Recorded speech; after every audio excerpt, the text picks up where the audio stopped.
তো হযরত ওমর তাকায় দেখে আল্লাহর হাবিব ওই মুনাফিকের জানাজা পড়ার জন্য জানাজার মাঠে উপস্থিত হয়ে গেছে। এখন নবীর ডাইরেক্ট নিষেধ করতে পারে না, বাধাও দিতে পারে না, কিন্তু হযরত ওমরের ভিতরে কোনো শান্তি নাই। গোটা মদিনার মানুষ জানে লোকটা মুনাফিক ছিল। কেমনে গো আমার নবী এই মুনাফিকের জানাজা পড়ানোর জন্য মাঠে আসছে, নবীরে কিভাবে বাধা দেওয়া যায়?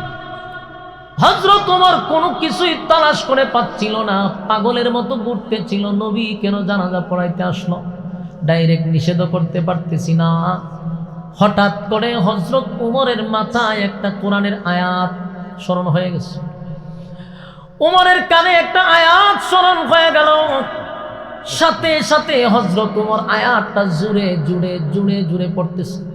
একই আয়াত বারবার রিপিট করতেছে, ইস্তাগফির লাহুম আও লা তাস্তাগফির লাহুম ইন তাস্তাগফির লাহুম ৭০ মাররাতান ফালান ইয়াগফিরাল্লাহু লাহুম যালিকা বিআন্নাহুম কাফারু বিল্লাহি ওয়া রাসূলিহি ওয়াল্লাহু লা ইয়াহদিল কওমাল ফাসিকিন।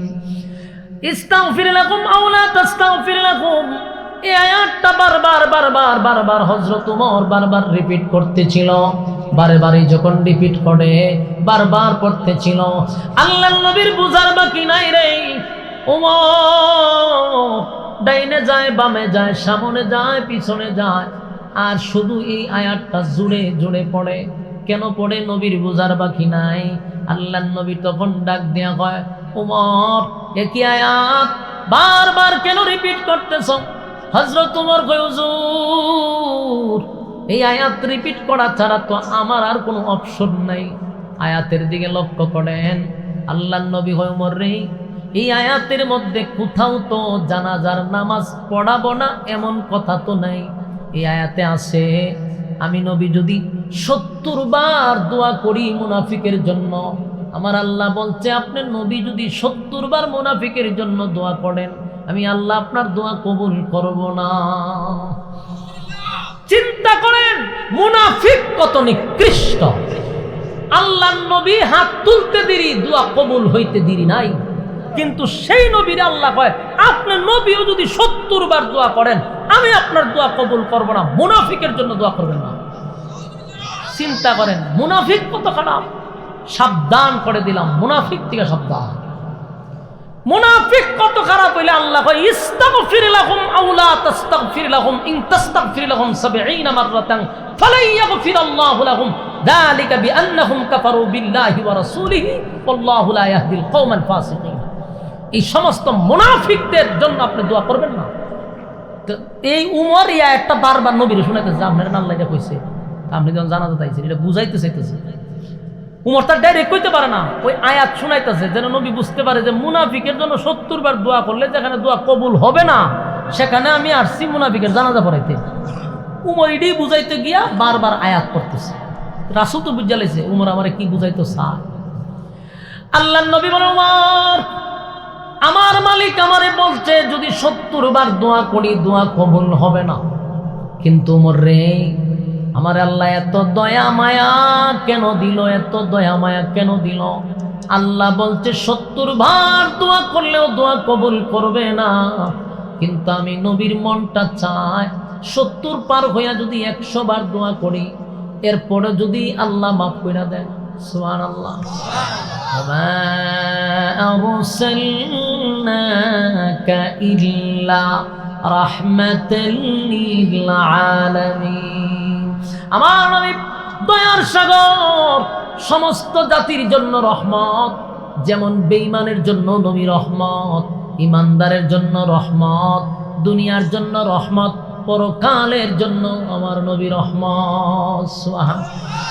আমার নবী বলেন এত মায়া কেন দিল?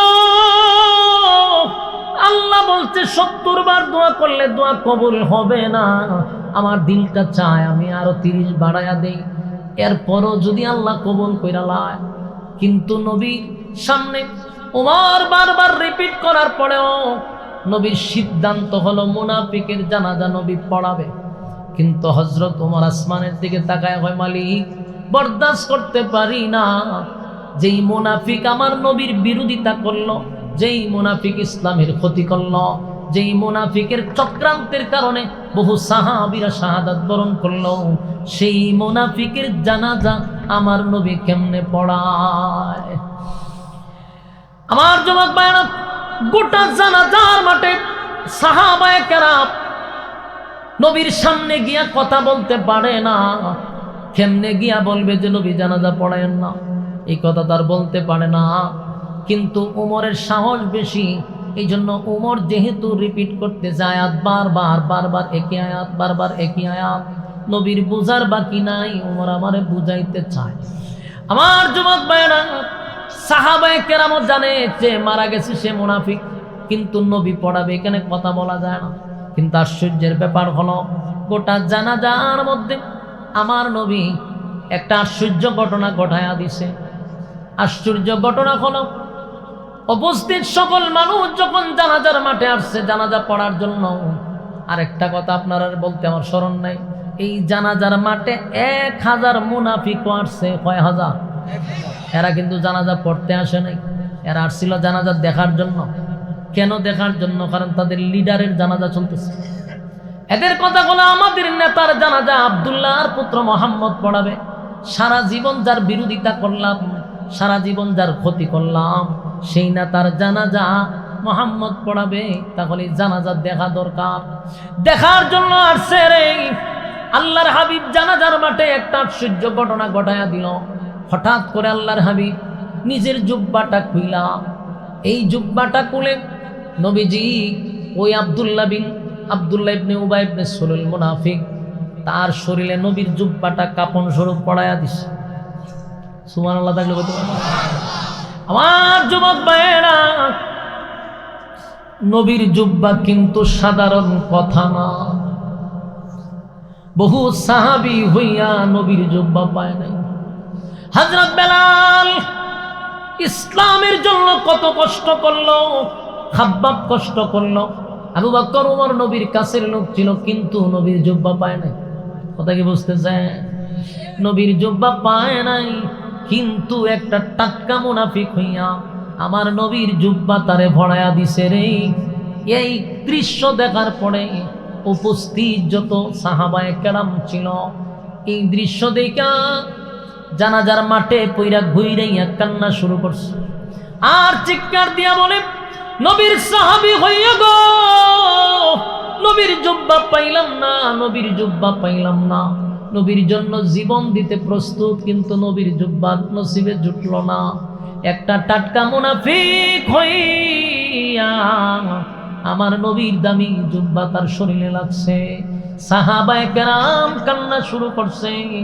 এই দৃশ্য দেখে সাহাবায়ে কেরাম সহ্য করতে পারল না। নবীর জুব্বা পায় রে, একটা বেঈমান হইয়া নবীর জুব্বা পায়, কান্না শুরু করছে। উপস্থিত জানাজার মাঠের সবাই কান্না শুরু করলো।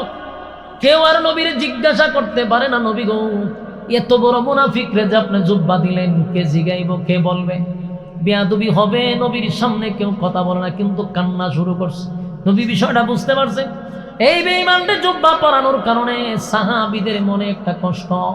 আল্লাহর নবী তখন সবার সামনে দাঁড়ায় বলেন, সাহাবীরা রে শুনো, তাহলে আমি কেন তারে জুব্বা পরাইলাম, জুব্বা কেন পরাইলাম? তাহলে শুনো, বদরের যুদ্ধে যখন বেঈমানদের সঙ্গে যুদ্ধ শুরু হয়ে গেল, বহু সাহাবীরা সেদিন শাহাদাত বরণ করছে। এদের মধ্যে আমার চাচাও শাহাদাত বরণ করছে। কিন্তু এই যে সাহাবীরা শাহাদাত বরণ করলো, জানাজার পরে যে তাদেরকে কবর দিব, শরীরে তো কাপড় নাই, এখন কাপড় পাবো কোথায়? কাপড় নাই। অসংখ্য সাহাবীরা তাদের নিজের শরীরের জুব্বা খুলে খুলে ওই সমস্ত শাহাদাত বরণকারী সাহাবীদেরকে তাদের জুব্বা পরায়া দিছে, কাপন স্বরূপ জুব্বা পরায়া দিছে। কিন্তু এদের মধ্যে একজন হইল আমার চাচা, উনি লম্বা মোটা স্বাস্থ্যবান, যার তার জুব্বা আমার চাচার শরীরে লাগে না। সেদিন এই আব্দুল্লাহ ইবনে উবাই ইবনে সুলুল আমার পাশেই দাঁড়ায়া ছিল, সেও লম্বা, সেও মোটা। সেদিন শরমে হোক লজ্জায় হোক শরীর থেকে তার জুব্বাটা খুইলা আমার চাচারে সে কাপন স্বরূপ পড়াইয়া দিছিল। আমি নবী তার কাছে ঋণী ছিলাম, তার কাছে আমি ঋণী ছিলাম। আজকে আমি আমার শরীরের জুব্বাটা দিয়া আমি আজকে তার কাছ থেকে ঋণ মুক্ত হয়ে গেলাম। সুবহানাল্লাহ। আল্লাহর নবী বলেন, সাহাবীরা শুন, জুব্বা এমনি এমনি দেই নাই, আমার চাচারা সে জুব্বা পড়াইয়া দিছিল, আমি তো ঋণী তার কাছে। আজকে আমার জুব্বাটা দিয়া আমি নবী ঋণ থেকে মুক্ত হয়ে গেলাম।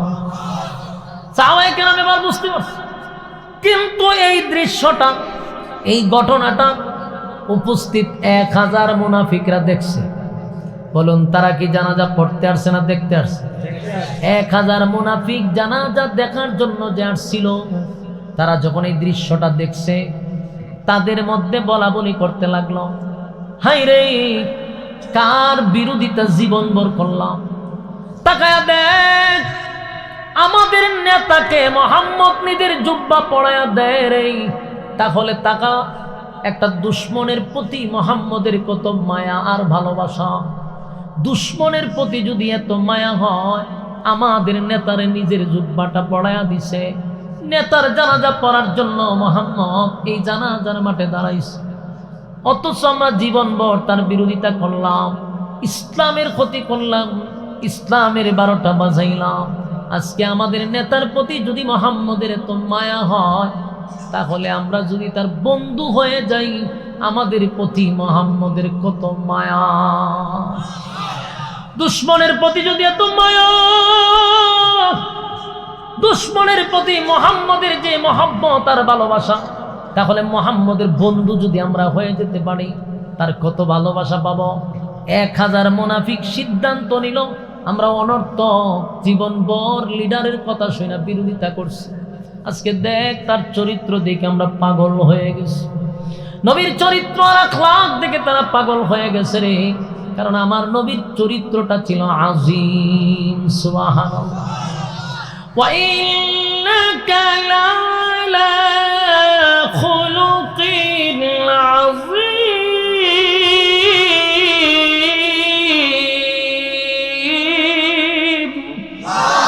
আল্লাহ কয় খুলুক আযীম দান করছি, যেটার মধ্যে কোনো স্পট নাই। সুবহানাল্লাহ।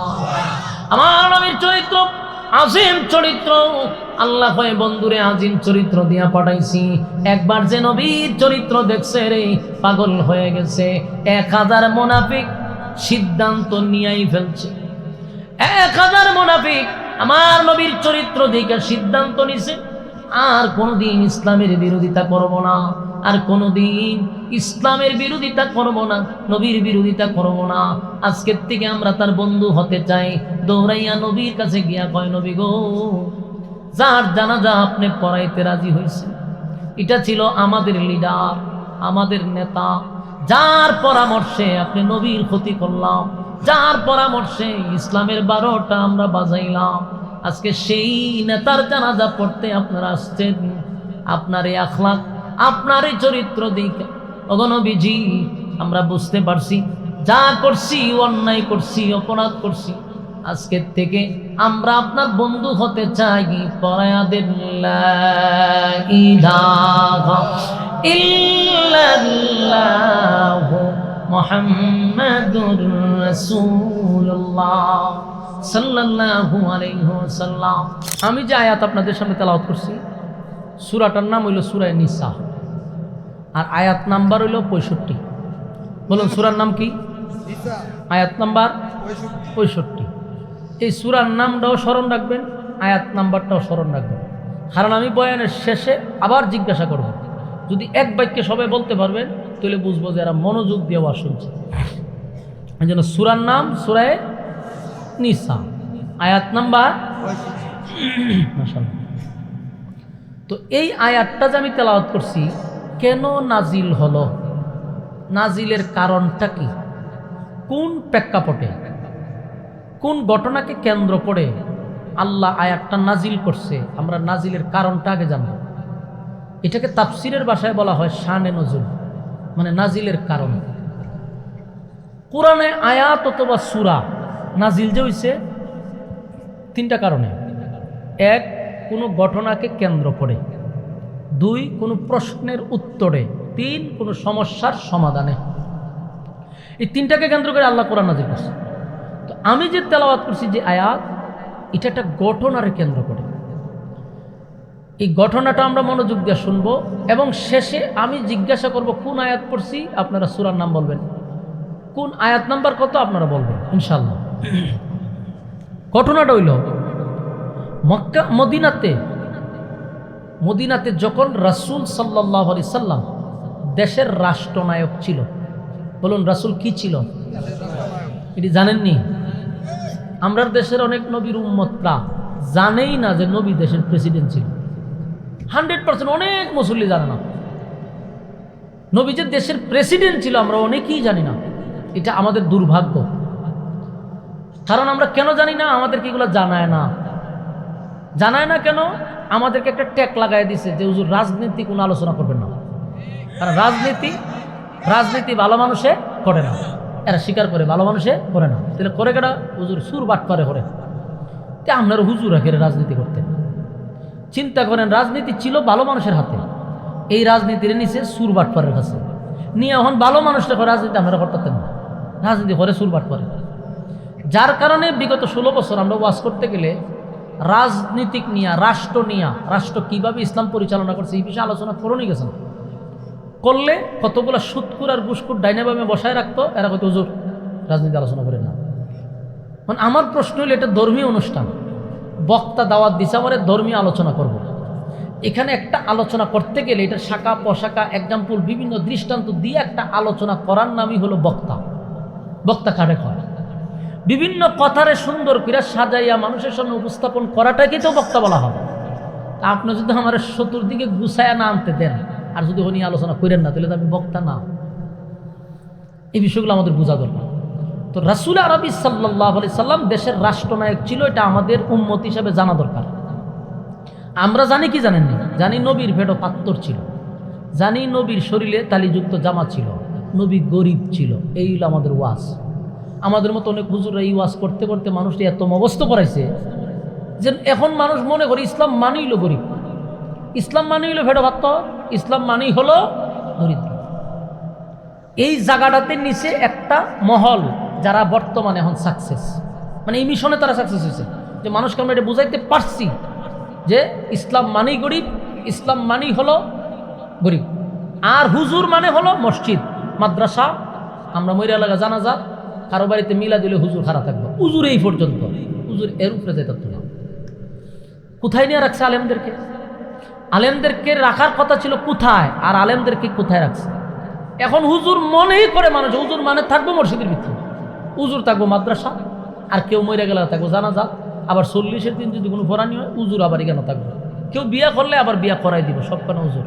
কিন্তু এর বাইরে হুজুর যেতে তো না। অথচ 1000 বছর এই হুজুররা দেশ শাসন করছে।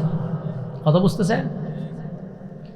এই জন্য আমাদের মূল জায়গা আমরা সাইরা এসে করছি। আমাদের চরিত্র কি ছিল আমরা নিজেরাই জানি না। এই জন্য আমাদের জায়গায় ফিরে যাওয়ার দরকার। এখন সময় আসছে, আমাদের মেইন জায়গায় ফিরে যাওয়া দরকার। ইতিহাস আমাদের বেশি বেশি পড়তে হবে। আমরা পড়ি কি জানেননি? বাপ দাদাদের গিচ্ছা, শুধু বেশিরভাগ কাল্পনিক গল্প পড়ি, কাল্পনিক গিচ্ছা যেগুলোর কোনো ভিত্তি নাই। এইগুলো পইরা এই সমস্যাগুলি হয়েছে। যদি আমরা ইসলামের ইতিহাস জানতাম যে রাজনীতি কোথার থেকে শুরু হয়েছে, স্বয়ং রাসূলুল্লাহ সাল্লাল্লাহু আলাইহি সাল্লাম দেশের রাষ্ট্রনায়ক ছিল, দেশ পরিচালনা করছে উনি। আশ্চর্যের ব্যাপার, আমাদেরকে হয় আপনার রাজনীতি পাইছেন কই? কি আশ্চর্যের কথা না এটা! রাসূল নিজে দেশ চালাইলো, এখন হুজুর আর যদি আপনার রাজনীতি পাইছেন কই? এটা তো হাস্যকর। আমরা জিগাবো তোমাদেরকে রাজনীতি পাইছো কই? আমরা জিগাবো, কারণ আমরা তো পাইছি রাসূলুল্লাহর কাছ থেকে। শুধু রাসূল না, আপনি ইসলামের ইতিহাস পড়েন। রাসূলের পরে দেশ চালাইছে হযরত আবু বকর, আবু বকরের পরে দেশ চালাইছে হযরত উমর শুধু একটা দেশ না, অর্ধ পৃথিবী চালাইছে, অর্ধ পৃথিবী। সুবহানাল্লাহ, অর্ধ পৃথিবীর বাদশা ছিল।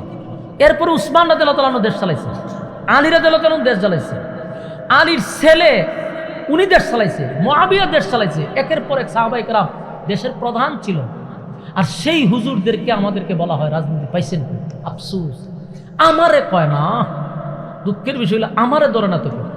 কোনো নেতা খালি আমারে কইতো যদি রাজনীতির পাইছেন ফেরে তাফাতা দূরে বলে আমি কই পাইছি কোরআন দিয়া হাদিস দিয়া তোরে বোঝাবো, কিন্তু ফরের অপশন হলো তোর, তুই পাইছিস তুই আমার দিকে, তুই তোর রাজনীতি শুরু হয়েছে করতে, এটা না হয়ে যেত না। কপাল খারাপ আমারে ধরে না কেউ, আমি জিগাইতাম যে আমি রাজনীতি কই পাইছি। এই জন্য ভাই আমরা এগুলো জানতে হয়। তো রাসূল যখন মদিনার রাষ্ট্রনায়ক, তখন উনি দেশ পরিচালনা করতেছে। ওই সময়ের একজন ইহুদি ব্যক্তি আর একজন মুসলমান ব্যক্তি, ইয়াদ রাখবেন, একজন ইহুদি একজন মুসলমান, এই দুই ব্যক্তি করলো কি, লাগছে ঝগড়া। কেন ঝগড়া লাগছে? একটা জমি নিয়া, জায়গা নিয়া ঝগড়া লাগছে। ইহুদি ব্যক্তির দাবি হলো এই জায়গার মালিক আমি, মুসলমান ব্যক্তি হয় না এই জায়গার মালিক আমি, দুজনই আমি আমি হয়। এটা কি সমাধান হইব? সারাদিন ঝগড়া করছে কিন্তু সমাধান হয় না। পরবর্তীতে একজনে বলল যে ভাই জায়গার দাবি করেন আপনিও উনিও, কিন্তু সমাধান তো হইতো না। আপনারা একজন বিচারকের শরণাপন্ন হন, বিচারকে যে রায় দিব আপনারা যে কোনো একজনে মেনে নিতে হবে, এটি হলো সমাধান। তখন দুইজনে মানছে, কত হলে ঠিক আছে।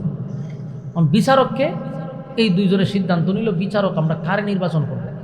তো ইহুদি ব্যক্তিটা মুসলমানরে বলল যে একটা কাজ করেন, আপনি যেহেতু মুসলমান আপনার উপরে আমি বিচারের বার ছেড়ে দিলাম, যেই বিচারকটারে আপনার পছন্দ হয় আমারে তার কাছে লইয়া যান, আমার কোনো অসুবিধা নেই। ভালো পরামর্শ দিছে। মুসলমান ব্যক্তি চিন্তা করলো আমি একটা মুসলমান, বিচারটা যদি আমার নবীর কাছে লইয়া যায় সঠিক বিচার ভাবো। মুসলমান ব্যক্তি আল্লাহর রাসূলের কাছে গেছে, রাসূল তখন দেশের রাষ্ট্রনায়ক।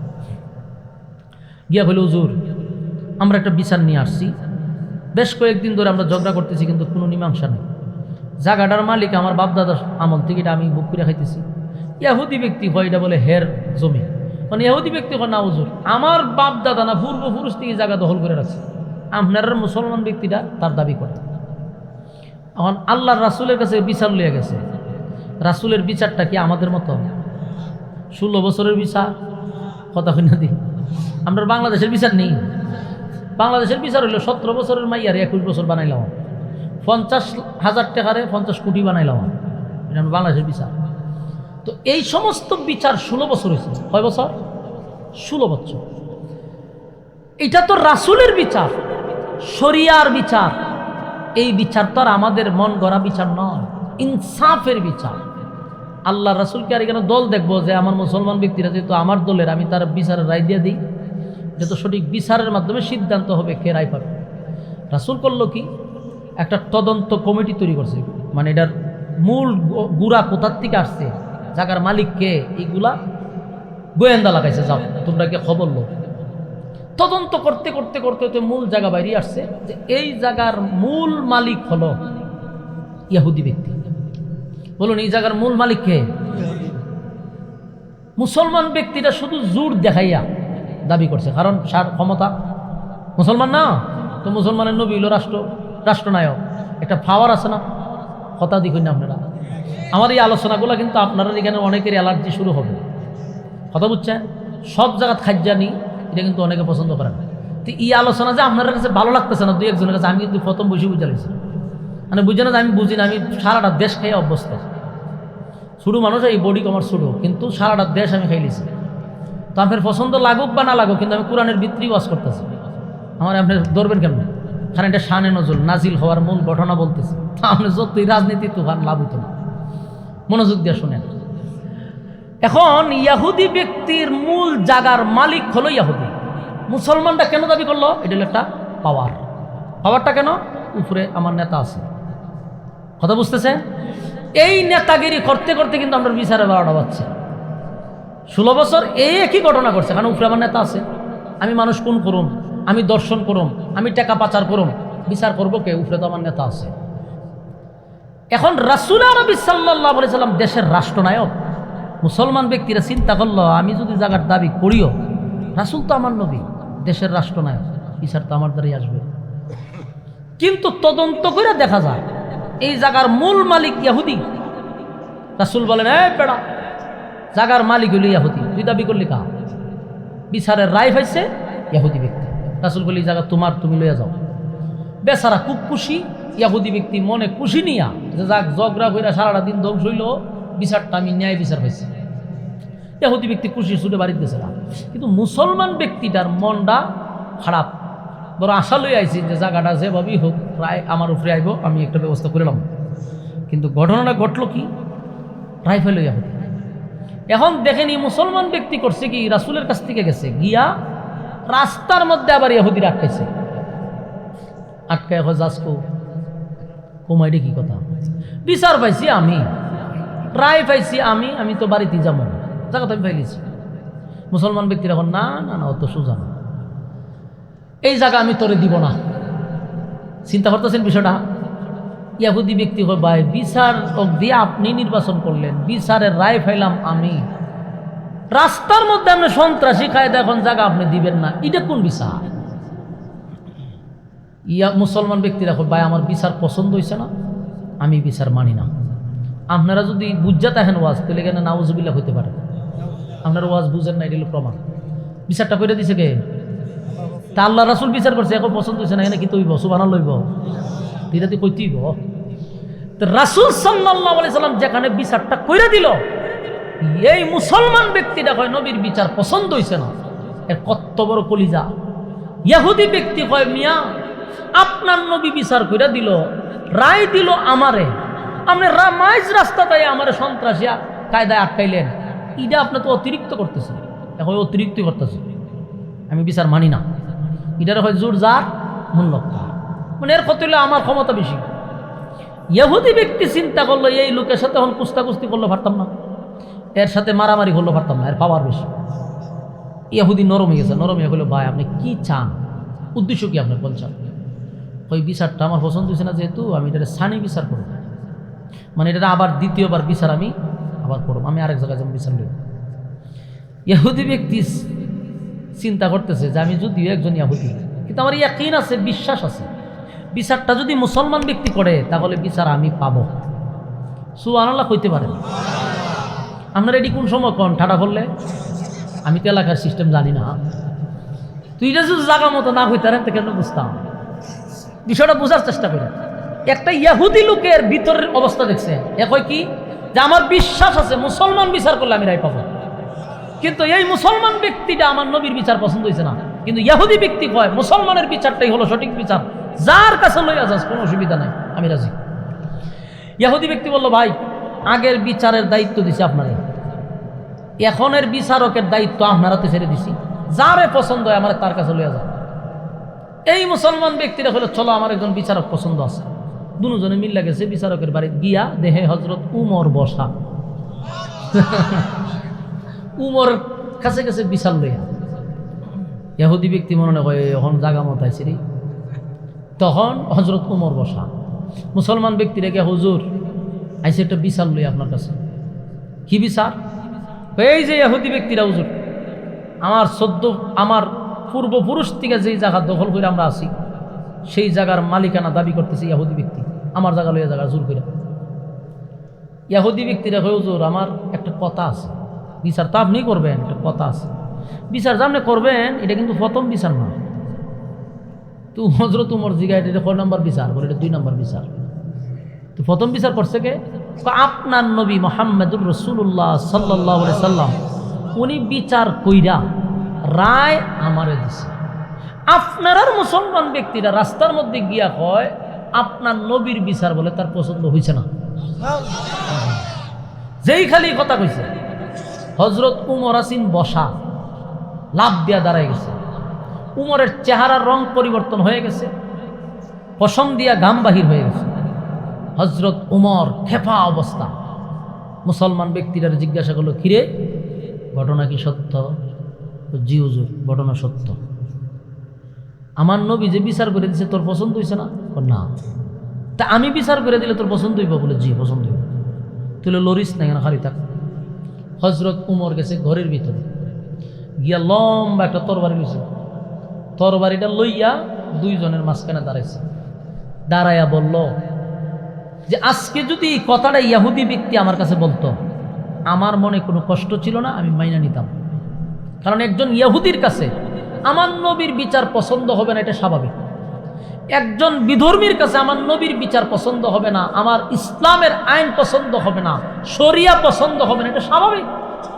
কিন্তু তুই মুসলমান হইয়া আমার নবীর বিচার তোর পছন্দ হয় না, কুরআন সুন্নাহ তোর ভালো লাগে না, শরিয়া তোর ভালো লাগে না, কেন রে? তুই না মুসলমান দাবি করছস। আমার বিচার যদি তোর পছন্দ হয় তাহলে আমার বিচারের রায় হলো তোর বডির থেকে মাথা আলাদা করে দেওয়া। আল্লাহু আকবার বলেন। এটা হলো উমরের বিচার। উমর কয় আমার বিচার হলো কল্লা ফেলাই দেওয়া। কথা কম, ডাইরেক্ট একটা কূপ মারছে, এক কূপে মাথা বডির থেকে 10 হাত দুনিয়া ফেলাই দিছে। এটা হলো উমরের বিচার। ফালাই দিছি নি? শেষ। শেষ না ঘটনা? ঘটনা খালি শুরু। বলুন ঘটনা শেষ না শুরু? খালি শুরু হয়েছে। তখন আমার প্রশ্ন হলো আপনারা শোনার মন মানসিকতা আছে নি? থাকলে শরীরে অ্যালার্জি থাকলে আপনি বাড়ি যেতে পারেন। যদি এখন বলো যে আপনার ওয়াজ আমার কিছু চুলকায়, তাহলে আপনি কেন থাকেন না? নিরাপদ না আপনার জন্য। আমার সমস্যাটা হইলো আমি একটা ওয়াজ করতে গিয়ে এটার দ্বারা শাখা পোশাক আমি টাইম আনবো।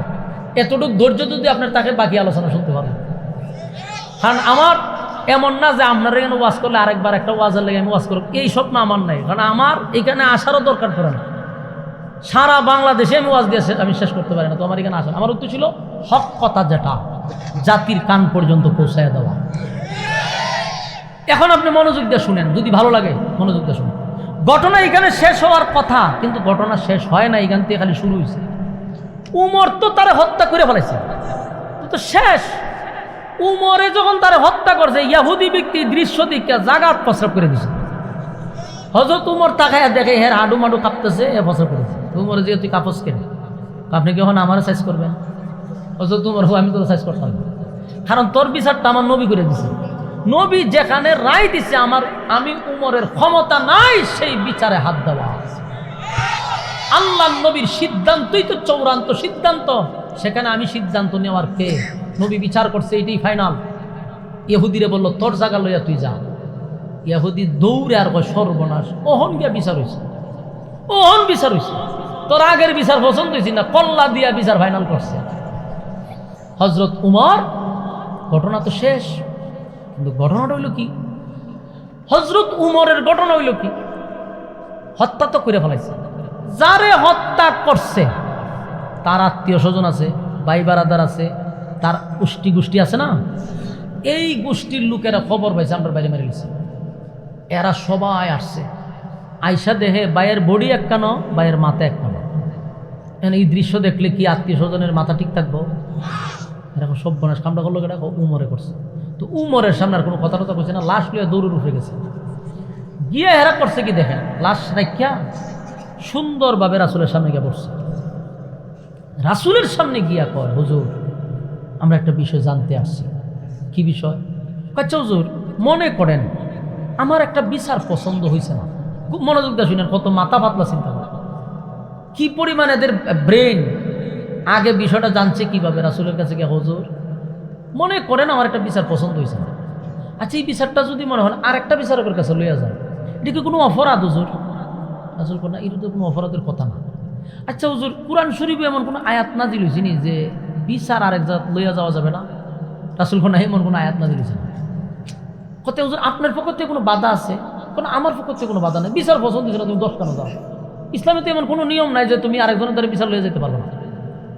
এখন তৈলে হুজুর, কুরআনে যেহেতু নিষেধ নাই, আপনার পক্ষ থেকেও নিষেধ নাই, উমরে আমার বাইরে মারলো কেন?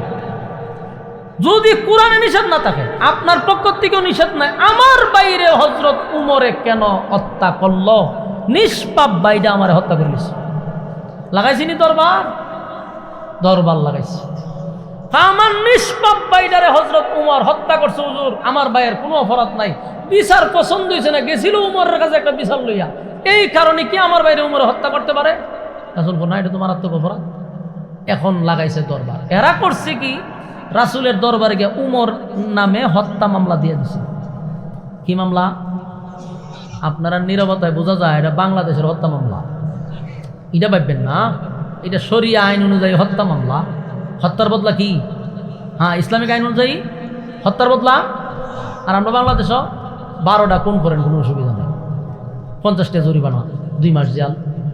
কুত্তা মেরে নিলে আবার বিচার আছে। কুত্তা মেরে নিলে কি আছে?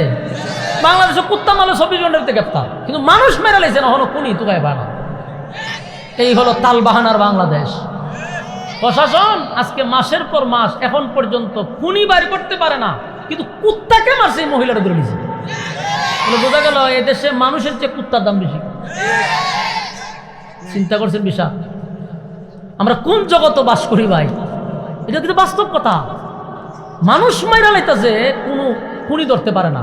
ওই কদিন আগে মেরে লিছে একটা, এর আগে মেরে লিছে, কিভাবে মারতেছে এখন পর্যন্ত শুনছেন কোনো পত্রিকা কোনো নিউজে যে অমুক খুনিরে দইরা ফাঁসি দিছে? খুনি ফায় না তো, কিন্তু কুত্তা মারেন আপনি গোপনে, আমরা তো ভাই বাহির এই ট্রেডিং দিয়ে আইছে তারা যে কুত্তা মারার খুনিরে আমরা বাইর করতে পারি। আমরা প্রচুর ট্রেডিং দিছি ব্যাপারে। বাংলাদেশের সরকার আমাদেরকে এত টাকা পয়সা দিচ্ছে, আমরা কি একবারে না পারি কিচ্ছু? অন্তত কুত্তা মারার আসামি ধরতে পারি, এতটুকু শিখছি। তো এটা আপনি ভাববা নিয়ে না বাংলাদেশের হত্যা মামলা, এটা নবীর আদালতে মামলা দিছে হযরত উমরের নামে। উমর একজন হত্যাকারী, হত্যা মামলা। তার মানে এখন যদি বিচার হয় হযরত উমরকে মৃত্যুদণ্ড দিবে। লাগছিনি দরবার? পুনানকার দরবার কই গেছে এটা একটু চিন্তা করে দেখতে। এটা সাধারণ বিষয় না, কারণ এমন এক জায়গায় মামলা দিছে, এখানে যদি খালি তদন্ত নিয়ে দেখে ওই লোক নিষ্পাপ নিরপরাধী, উমর ফাঁসা যাবে। গোটা মদিনায় আলোড়ন হয়ে গেছে যে উমর একটা নির্দোষ মানুষকে হত্যা করছে। এখন আপনারা আমার আগে এই জায়গাতে আমি আলোচনাটা রাখলাম, উমরের নামে যে হত্যা মামলা দিল, আগে আপনি এবং আমার উমররে চিনতে হবে। উমররে যদি চিনতে পারেন তাহলে সামনের আলোচনাটা বুঝতে সুবিধা হবে। আর যদি আমরা উমররই না চিনি তাহলে সামনের আলোচনাটা আমি শুধু করতে পারবো, কিন্তু বুঝে আসবে না, মাথায় ঢুকবে না। এই জন্য আসুন আগে আমরা উমররে চিনি। উমর কিন্তু সাধারণ কোনো সাহাবী না। আমার কথা দিয়ে আপনারা বুঝছেন না মনে বলুন, হযরত উমর কি সাধারণ কোনো সাহাবী? সাধারণ সাহাবী না। খলিফাতুল মুসলিমিন হযরত উমর এমন এক সাহাবী, আল্লাহর রাসূল বলেন আমার পরে কোনো নবী আসবে না, কোনো রাসূল আসবে না। যদি আসতো উমররে আল্লাহ নবী বানায়া দিত। তাহলে কতটুকু যোগ্যতা থাকলে আল্লাহ নবীর পদে নিত? উমর হইল সেই সাহাবী। শুধু এখানেই শেষ না, উমর কোন সাহাবী? আপনারা একটা ঘটনা শোনেন। খলিফাতুল মুসলিমিন হযরত উমরের পাওয়ার কতটুকু? একবার হযরত আলী রাদিয়াল্লাহু তাআলা আনহু স্বপ্নে দেখতেছে, ঘুমের ঘরে স্বপ্ন, যে রাসূল মদিনায় নামাজ পড়াইতেছে। এই সময় রাসূল নাই দুনিয়ায়, হযরত উমরের শাসনামলের সময়। তো আলী স্বপ্নে দেখতেছে রাসূল মসজিদে নববীতে নামাজ পড়ায়। তো নামাজ পড়াইতেছে, হযরত আলীও নবীর পিছনে গিয়ে নামাজে দাঁড়াইছে, স্বপ্নে কিন্তু দেখতেছে। তো নামাজ শেষে সালাম পিরানোর পরে, যারা ফজর নামাজ পড়েন সালাম পিরানোর পরে দেখবেন ইমাম সাহেব আবার ফিরা মুসল্লিদের দিকে বসে। এটা কিন্তু রাসূল বসতে, এটা সুন্নাহ। তো আল্লাহ রাসূল সাহাবীদের দিকে মুখ ফিরিয়ে বসছে। তো হযরত আলী তসবিহগুলা দোয়া টোয়া ফইরা সবার আগে মসজিদে বাইরে গেছে। বাইরিয়া দেখে মসজিদের কোণার মধ্যে এক মহিলা দাঁড়ানো, টুকরি নিয়া। টুকরির মধ্যে খেজুরের অভাব নেই। তো জিজ্ঞাসা, আপনি কি নিয়ে আসছেন?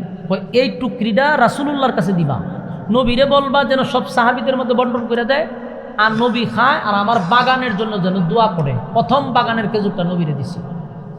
হযরত আলী এই খেজুরের টুকরি নিয়ে রাসূলের সামনে নিয়ে দিছে। আল্লাহর রাসূলের টুকরির থেকে একটা খেজুর হযরত আলীর মুখে তুলে দিছে। আলী রাদিয়াল্লাহু তাআলা মুখ খেজুর সাবাইতেছে, এমনি বেলালে আজান দিছে। তার মানে এতক্ষণ যা দেখছে কি স্বপ্ন।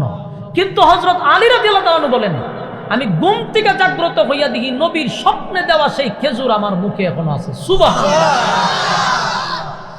আমার যুবক ভাইরা, খলিফাতুল মুসলিমিন উমরের শাসন আমল এই সময় হযরত আলী বলেন, আমি ঘুম থেকে জাগ্রত হইয়া দেখি নবীর হাতের খেজুর আমার মুখে এখনো আছে, আমি সেই স্বাদ পাইতেছি। দৌড়াইয়া গেলাম উযু করতে। হযরত আলী উযু করলেন।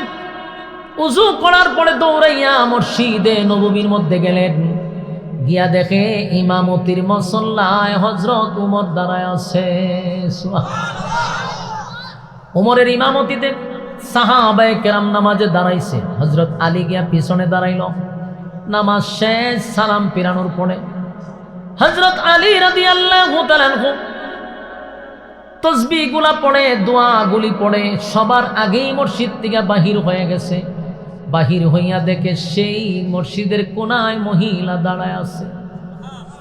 সুবহান। টুকরি লইয়া দাঁড়ায় আছে, টুকরির মধ্যে খেজুরের অভাব নেই। হযরত আলীর মনে মনে একটা বিত্রে বিত্রে বাড়িতেছে, ঘটনা কি? এটা তো স্বপ্ন দেখছিলাম, স্বপ্নটা বাস্তব হয়ে গেল। ঘটনা কি? এই মহিলারে জিজ্ঞাসা করলো, আপনি কি নিয়ে আসছেন? বলে খেজুর নিয়ে আসছি। বলে কি করব? বলে আলী খেজুরের টুকরিটা খলিফাতুল মুসলিমিন হযরত উমরের হাতে দিবা, উমরে বলবা সব সাহাবীদের মধ্যে যেন বন্টন করে, আর আমার জন্য দোয়া করে প্রথম বাগানের খেজুর আমি দিলাম সাহাবীদের মধ্যে যেন বিতরণ করে। হযরত আলীর ভিতরে ভিতরে বাইরিতেছে ঘটনা ঘিরে খেজুরের টুকরি লইয়া হযরত উমরের কাছে নিয়ে দিয়া বলল, উমর, এক মহিলা এই খেজুরগুলা দিছে সাহাবীদের মধ্যে বন্টন করে দিতে আর দোয়া করতে যেন তার বাগানে বরকত দেয়। হযরত উমর এই খেজুরের টুকরিতে একটা খেজুর তুললা হযরত আলীরে দিছে। হযরত আলীরা যেন খেজুর খাইয়া কইল, উমর যেই পরিমাণ খেজুর দিছে সব সাহাবীদেরকে দিয়াও খেজুর থাকবো, তো তুমি আমার একটা দিছো করে, আরো কয়েকটা দাও। হযরত উমর বলেন, আলী, রাসূল তো তোমার একটার বেশি দুইটা দিছে না। সুবহানাল্লাহ। আরো জোরে বলেন আল্লাহু আকবার।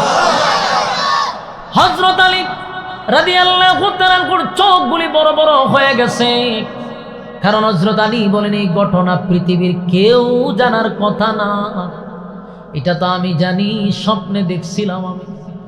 এই কথা উমর কেমনে জানলো রে? উমর কিভাবে জানলো? উমর জানার কথা না। হযরত আলীর চোখ বড় হয়ে গেছে, ডাক দিয়া বলে, উমর রে, তুমি তো গায়েব জানো না, তাহলে আমি যে স্বপ্নের যুগে নবী একটা খেজুর দিল সেই খবর তুমি কেমনে জানলা? হযরত উমর বলে, আলী, গায়েবের একমাত্র মালিক আল্লাহ, আল্লাহ ছাড়া কেউ গায়েব জানে না, কিন্তু আমি কেমনে জানলাম এটা জানার দরকার নাই। কোনো বান্দা যদি আল্লাহর হয়ে যায়, আল্লাহও তার হয়ে যায়। আমার যুবক ভাইরা, তাই আপনি আমার আগে জানতে হবে উমর কোনো সাধারণ সাহাবী না। যে উমরের নামে হত্যা মামলা দিছে, উমর কোনো সাধারণ সাহাবী না। খলিফাতুল মুসলিমিন হযরত উমর এমন একজন সাহাবী, এমন একজন সাহাবী। আমি শুধু আপনাদেরকে উমর চিনানোর জন্য একটা কথা বলি, শুনেন। উমর যে সাধারণ সাহাবী না তার আরেকটা প্রমাণ হলো উমরের মেজাজটা স্বয়ং আল্লাহ পছন্দ করত। উমরের মেজাজ আল্লাহ পছন্দ করত রে, কারণ উমরের মেজাজ মতো কোরআনে প্রায় 21 জায়গায় কোরআনের আয়াত নাযিল হয়েছে। চিন্তা করেন আপনারা, উমরের শুধু মেজাজ মতো আল্লাহ 21 জায়গায় কোরআনের আয়াত নাযিল করছে। উমরকে বলা হয়তো মেজাজে ওহী, মানে উনি যে মেজাজ দেখাইতো আল্লাহ সেই আয়াত নাযিল করতো। সুবহানাল্লাহ। খলিফাতুল মুসলিমিন হযরত ওমর সাধারণ কোন সাহাবী নয়, সাধারণ কোন সাহাবী না, কারণ ওমর মেজাজে যা আসতো আল্লাহ সেটাই পছন্দ করতো। সুবহানাল্লাহ। একটু বাড়ানো বলা টান, এক তৈলে আপনি মনিটর আনছেন না, পুরো স্টেজে কোনো সাউন্ড নেই। আমার যুবক ভাইরা, খলিফাতুল মুসলিমিন হযরত ওমর এমন একজন সাহাবী যার মেজাজটা আল্লাহ পছন্দ করতেন। ঠিক আছে, মেজাজটা আল্লাহ পছন্দ করতেন। উমর যা চাইতো আমার আল্লাহ তা দিত। একবার মদিনাতে এক মুনাফিক মারা গেল। মুনাফিক সাধারণ কোন মুনাফিক না, মদিনার মধ্যে সবচেয়ে বড় মুনাফিক। নাম ছিল আব্দুল্লাহ ইবনে উবাই ইবনে সুলুল। মুনাফিকের লিডার যাকে বলা হইতো। এই লোকটা যখন মারা গেছে, মোটামুটি মদিনার সবাই জানে রে এই লোকটা যে মুনাফিক ছিল, কিন্তু ধরা যাইতো না। কারণ মুনাফিকরে কি করণ জানা? ধরন যায় না। মুনাফিক ধরা বড় কঠিন। মুনাফিকের সুরতটাকে সুন্দর, দাঁড়িয়ে আপনার থেকে লম্বা থাকবো, টুপি আপনার থেকে আরো বেশি উঁচা থাকবো, হ্যাঁ, পাঞ্জাবি আপনার থেকে লম্বা, দেখতে খুব সুন্দর, কিন্তু ভিতরে ভিতরে আপনি হুদ্দা শয়তানি আর শয়তানি। ঠিক না বেঠিক? এই জন্য মুনাফিক চিনা বড় কঠিন। রাসূলের যুগে এরকম মুনাফিক ছিল, নবীর পিছনে নামাজ পড়তো, নবীর পিছনে নামাজ পড়তো। নবীর পকেটে যেমন মিসওয়াক থাকতো, হের পকেটে মিসওয়াক। নবীর ফাগরি, হেরো ফাগরি। নবীর লম্বা পাঞ্জাবি, হেরো পাঞ্জাবি। ওমা মামা এত সুন্দর, সবসময় তাহাজ্জুদ নিয়ে নামাজ নিয়ে ব্যস্ত থাকে। কিন্তু আল্লাহ যখন নবীর কাছে লিস্টি পাঠাইছে মুনাফিকের, দেখে যে নবীর পিছনে বেশি নামাজ পড়ে, হের নাম হইল সবার উপরে। কথা কি বুঝতেছেন? নবী সভ্য না, এদের আমার পিছনে নামাজ পড়ে, ফাগরিতে আমার থেকে বড়, মুনাফিকের লিডার। তো মুনাফিক ধরা যায়। তো এরকম একটা মুনাফিক মারা গেছে। তো মোটামুটি মদিনার সবাই জানে হেজে মুনাফিক। তো মুনাফিকের একটা ছেলে ছিল, এই ছেলে আবার নবীর সাহাবী, সে ভালো। এই সাহাবী আব্দুল্লাহ নবীর কাছে আসছে, আয়েশা হুজুর আমার আব্বা মারা গেছে। তো রাসূল তো জানে বাপ মরে গেছে, আর বাপ যে শয়তান আছে এটা তো রাসূলও জানে। তো তখন আমি কি করতে পারি বলো? হুজুর আমার আব্বা যে শয়তান আছে এটা আমিও জানি, আপনিও জানেন, মদিনার সবাই জানে, কিন্তু হুজুর আমার তো আব্বা, আমার তো মায়া লাগে।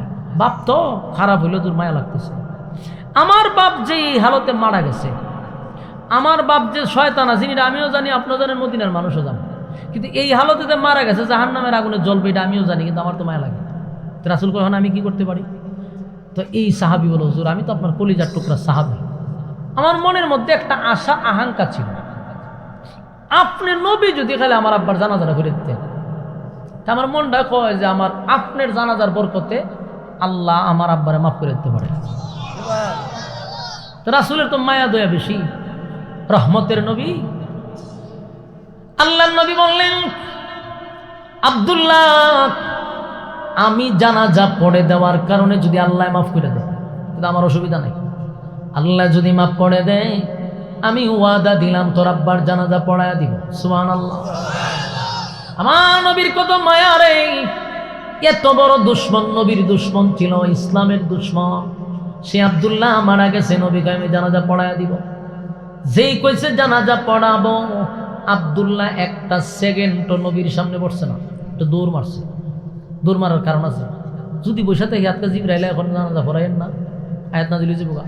সাহাবী তো বুঝছে, দূর দেখ গিয়ে ওই মানুষের ভাইসে আর কইছে কয়ও আব্বার জানাজা কিন্তু নবী পড়াইব। এই মানুষের সরাই দিছে, অলিতে গলিতে শহরে বন্দরে সব জায়গায় এসে প্রচার প্রসার করে দিছে আব্বার জানাজা কিন্তু নবী পড়াবে। যেই সাহাবী শুনে সেই সাহাবী মাথায় হাত দেয়, সর্বনাশ, এত বড় মুনাফিকের জানাজা আমার নবী কেমনে পড়ায়?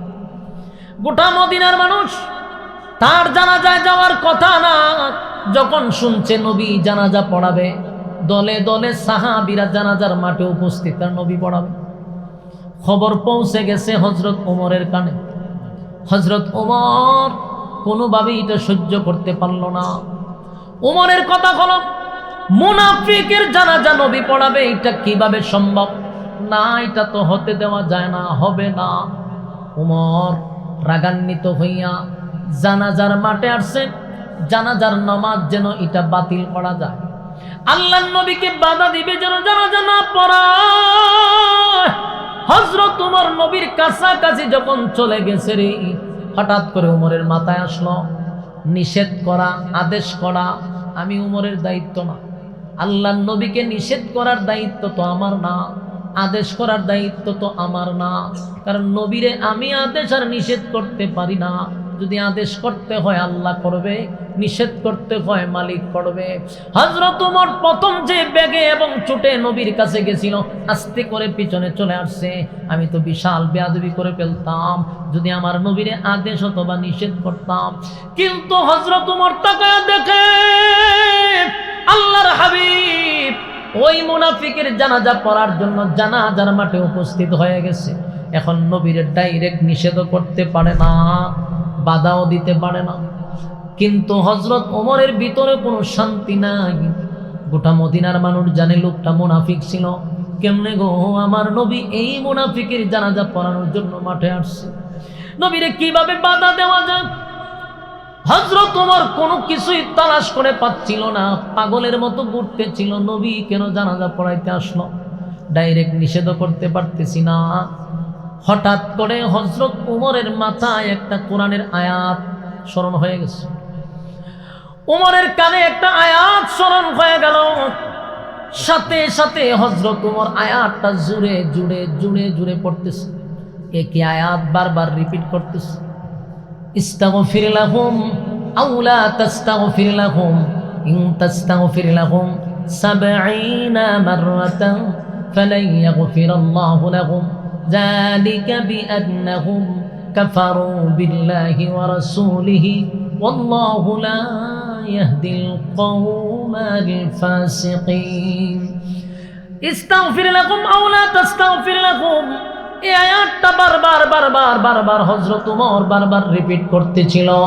বারে বারে যখন রিপিট করে বারবার পড়তেছিল, আল্লাহর নবীর বুঝার বাকি নাই রে।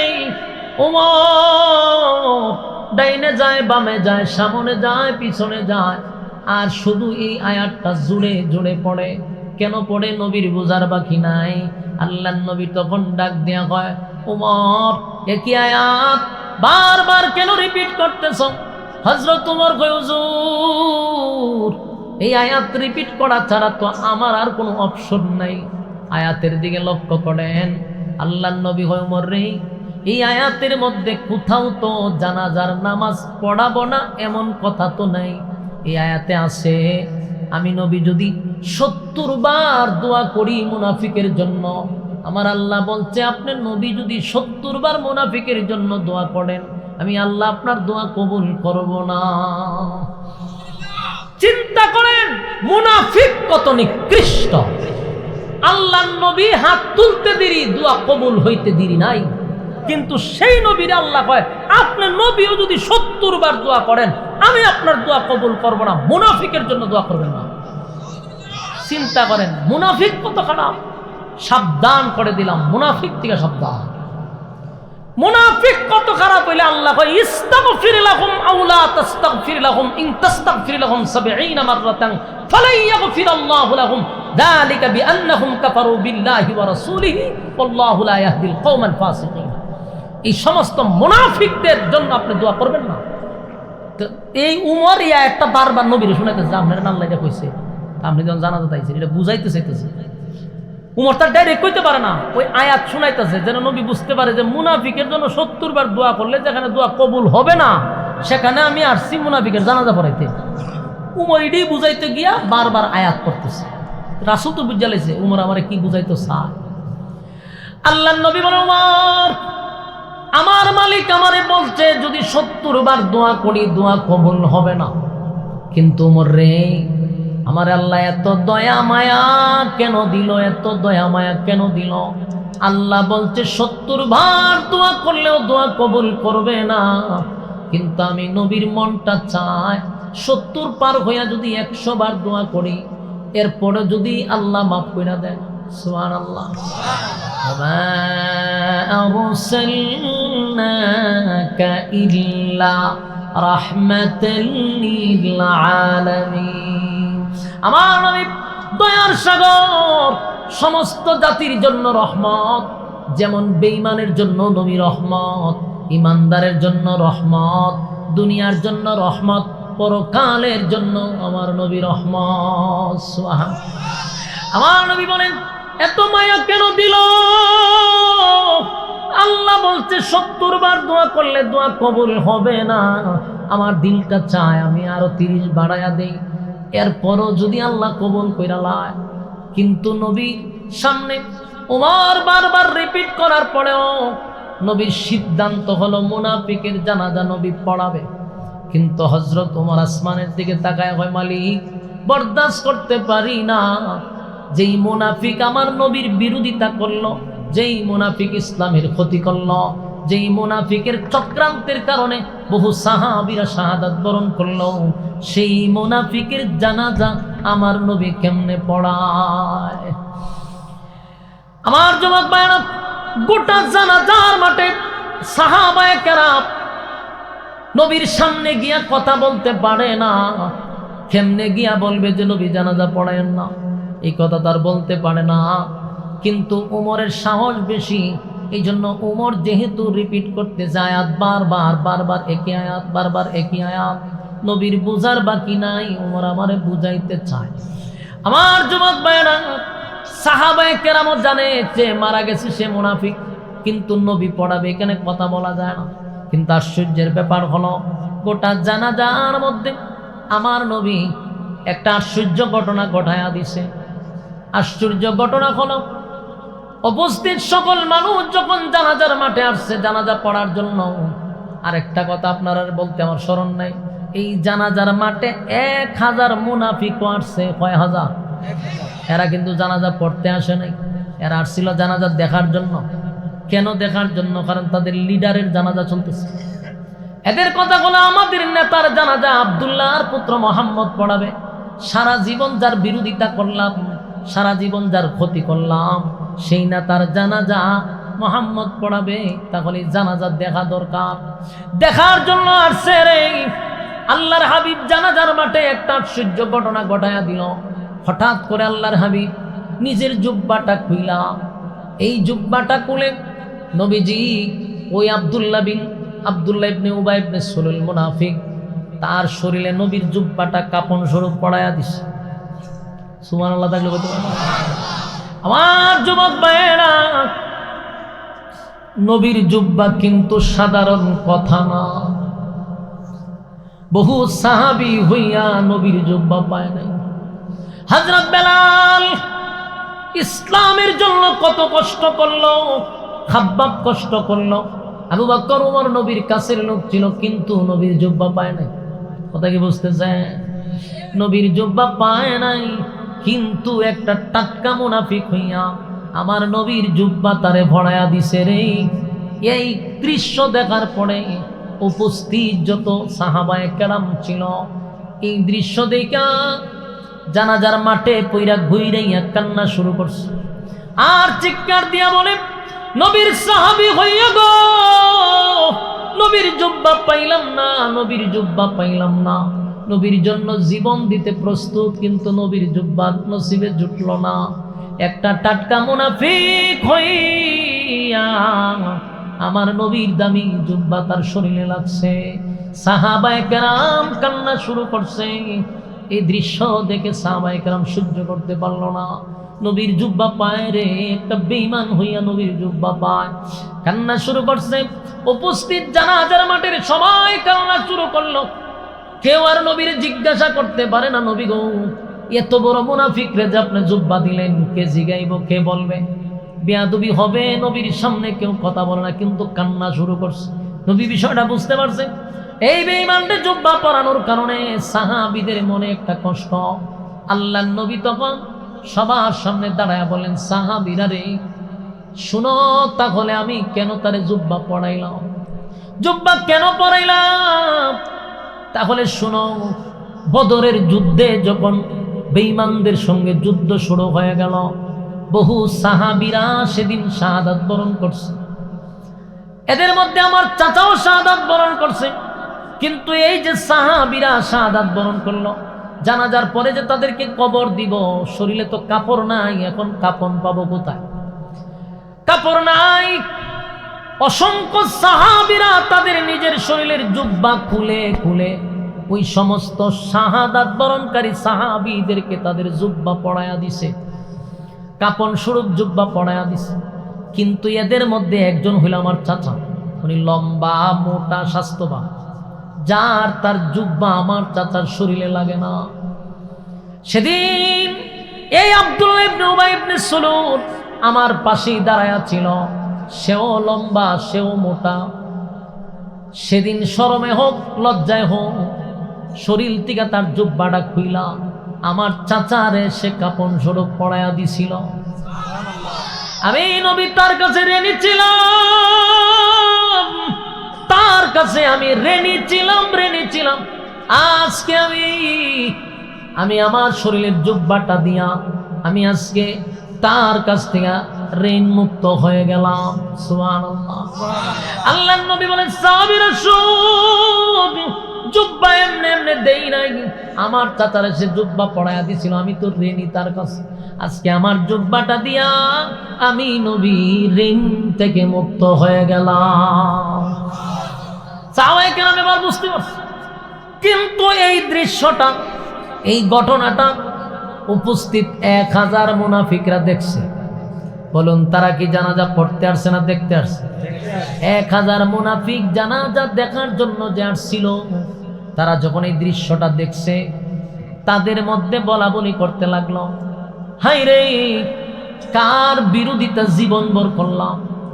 তাকায়া দেখ, আমাদের নেতাকে মুহাম্মদ নিজের জুব্বা পরায়া দেয় রে। তাহলে তাকা, একটা দুশ্মনের প্রতি মুহাম্মদের কত মায়া আর ভালোবাসা। দুশ্মনের প্রতি যদি এত মায়া হয়, আমাদের নেতারে নিজের জুব্বাটা পরায়া দিছে। নেতার জানাজা পড়ার জন্য মুহাম্মদ এই জানাজার মাঠে দাঁড়াইছে। অথচ আমরা জীবনভর তার বিরোধিতা করলাম, ইসলামের ক্ষতি করলাম, ইসলামের 12টা বাজাইলাম। আজকে আমাদের নেতার প্রতি যদি মুহাম্মদের এত মায়া হয়, তাহলে আমরা যদি তার বন্ধু হয়ে যাই, আমাদের প্রতি মুহাম্মদের কত মায়া। দুশ্মনের প্রতি যদি এত মায়া, দুশ্মনের প্রতি মুহাম্মদের যে মহব্বত আর ভালোবাসা, তাহলে মুহাম্মদের বন্ধু যদি আমরা হয়ে যেতে পারি, তার কত ভালোবাসা পাবো। 1000 মুনাফিক সিদ্ধান্ত নিল, আমরা অনর্থক জীবনভর লিডারের কথা শুনে বিরোধিতা করছি। আজকে দেখ তার চরিত্র দেখে আমরা পাগল হয়ে গেছি, নবীর চরিত্র আর আখলাক দেখে তারা পাগল হয়ে গেছে রে। কারণ আমার নবীর চরিত্রটা ছিল আযীম। সুবহানাল্লাহ। ওয়া ইন্নাকা লা'আলা খুলুকিন আযীম।